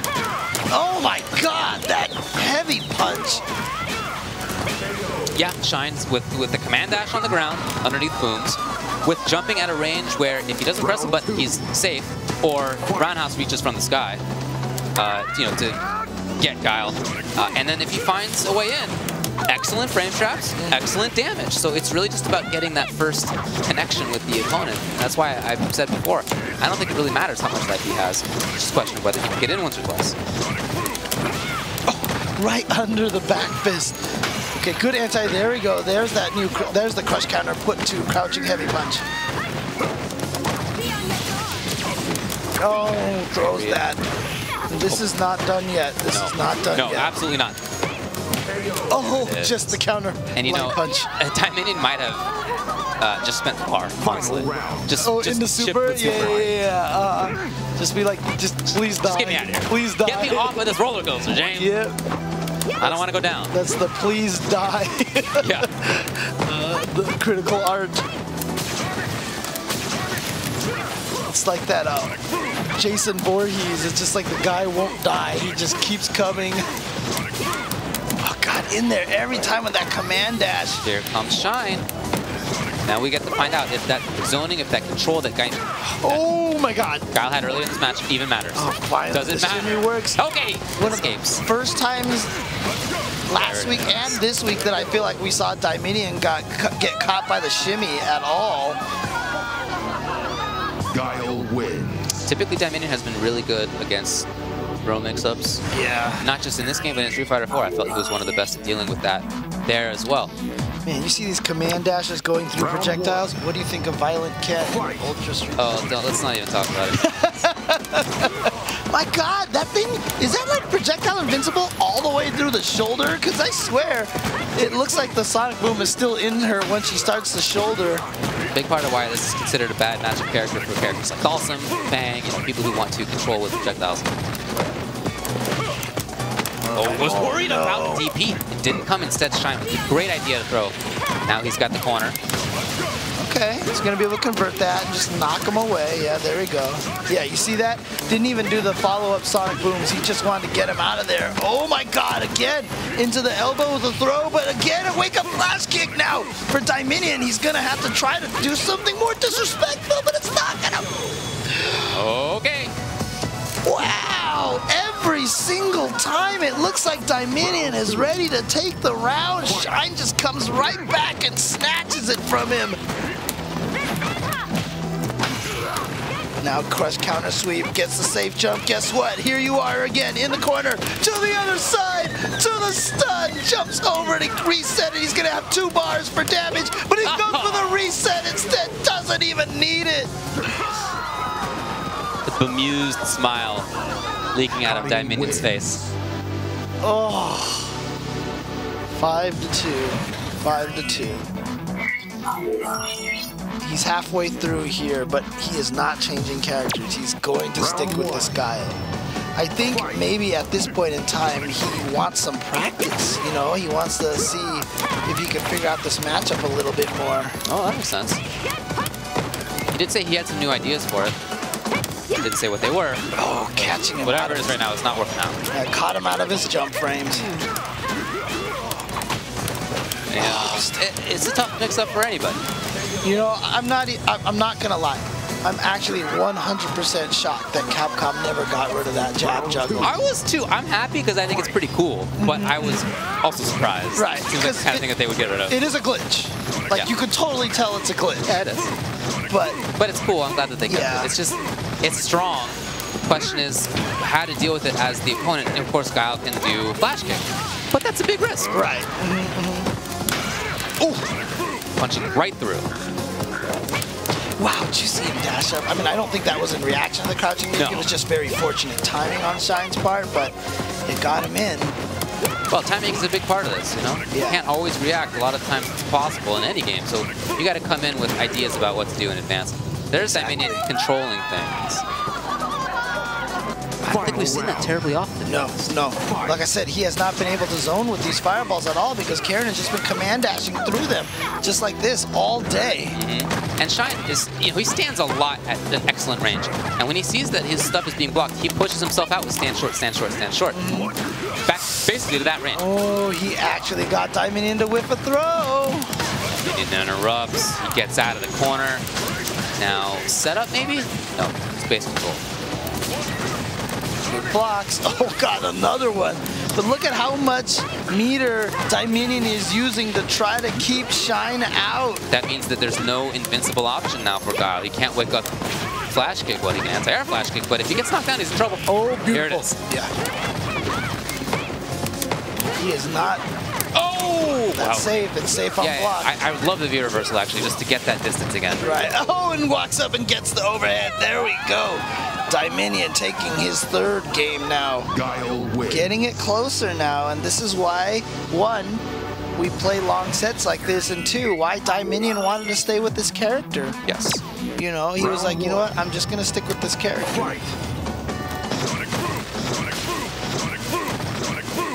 Getting the zone. Oh, wow, what a preemptive shoulder coming in for Shine.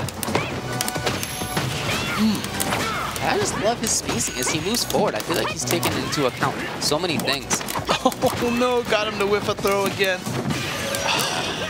Has a crouch heavy punch. I was just going to say, I've seen him doing that. I think he's just looking for crush. I think the idea is Karen probably is going to press a button here. Maybe it's stand medium quick, maybe it's stand short. Crouching Fierce hits that spot, right? A lot of things don't against something like Karen stand short, but that, I think it's -5 crouch. -4. -4 crouching Fierce. You're not going to get busted too badly at that range. So I think it's a cool idea, but it hasn't really paid off tremendously well.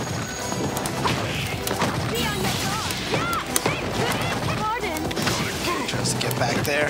And that V trigger still has that V trigger sitting there.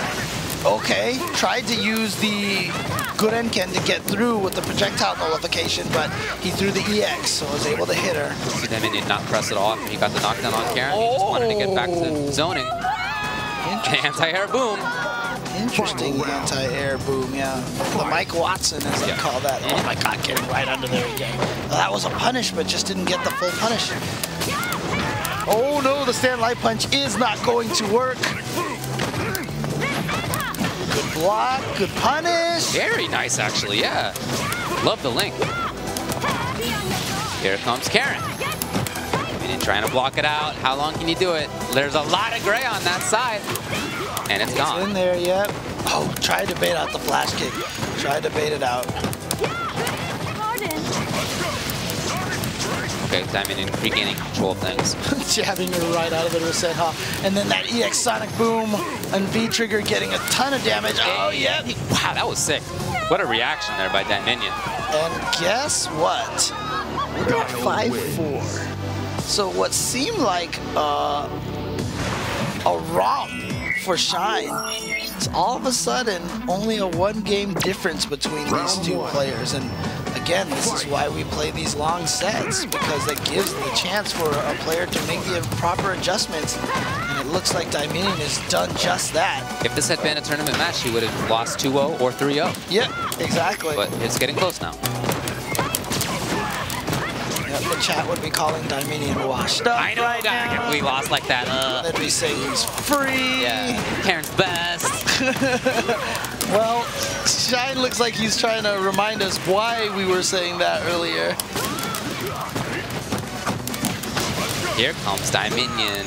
Not going to be an easy comeback. There's going to be a lot of stage control involved in it. Okay.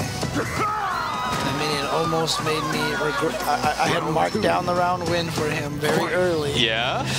And then right after, I thought that combo was going to kill, but it did not. Oh, he's in again. Great confirm in the Tenko off the lights. Gets the throw into the corner. Look at that. Knee stand medium kick. Goes for another throw. One more mix up for the stun. Went for the other throw, but Dieminion teched it. But he's still in danger. He's still not out of this yet. Okay, finally. That's the range I've been talking about with Shine. I just love that he backs off to that range. He's so confident there. He can harass, he can approach, he can jump, react, anti-air, all sorts of stuff. Here's the big confirm. Oh no! Second one didn't hit. If that had hit, that might have been it. Super. Right. And Dieminion decided to go for the Hail Mary EX Uppercut. And it works! Oh my god, and now an EX Sonic Boom. He has no more meter though. And Shine is sitting on 2 bars. He wanted to catch him, and see, that was the thing, is he walked up close and Shine's reaction was, oh crap, he's coming up. So he tried to walk away and Dieminion just caught him low. Very fortunate that Guile has a decent ranged crouching medium kick that'll reach that far. Shine betting a little bit. Yep, that time it worked. This goes right back to the well. Again, starting off in that range I've been talking about, he can dash up, jump. There are so many tools he can use at that range to cluster Guile, and we've seen that consistently. So although Dieminion can seem to control things when Karen's outside of that range, once she's there, that, you know, about half screen, third screen kind of range there, it just seems so tough for him to deal with. Or at least that's how Shine's making it look. Round 1. Fight. 6-4. Okay, gets his anti-area.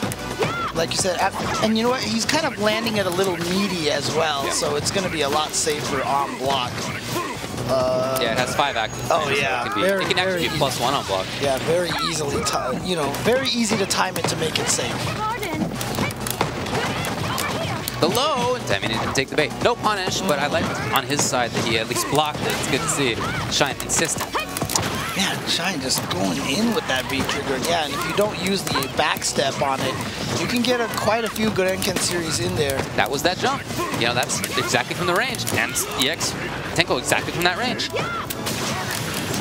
So I feel like priority number 1 for Guile has got to be, don't let her be there. The question is, how do you do that?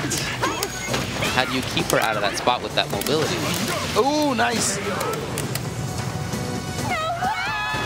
Okay, round 5. Round 2. Fight. Dieminion has certainly been in that position many, many times. In Street Fighter 4, Guile had a lot of those zones too where he couldn't really effectively control. People could jump and so forth. And yet, his defense was good enough that it was all right. So I don't think that that's a novel situation for him to be in. Now look at this corner control for Dieminion. Nice. Beautiful. That range where you jump and you don't think you can hit.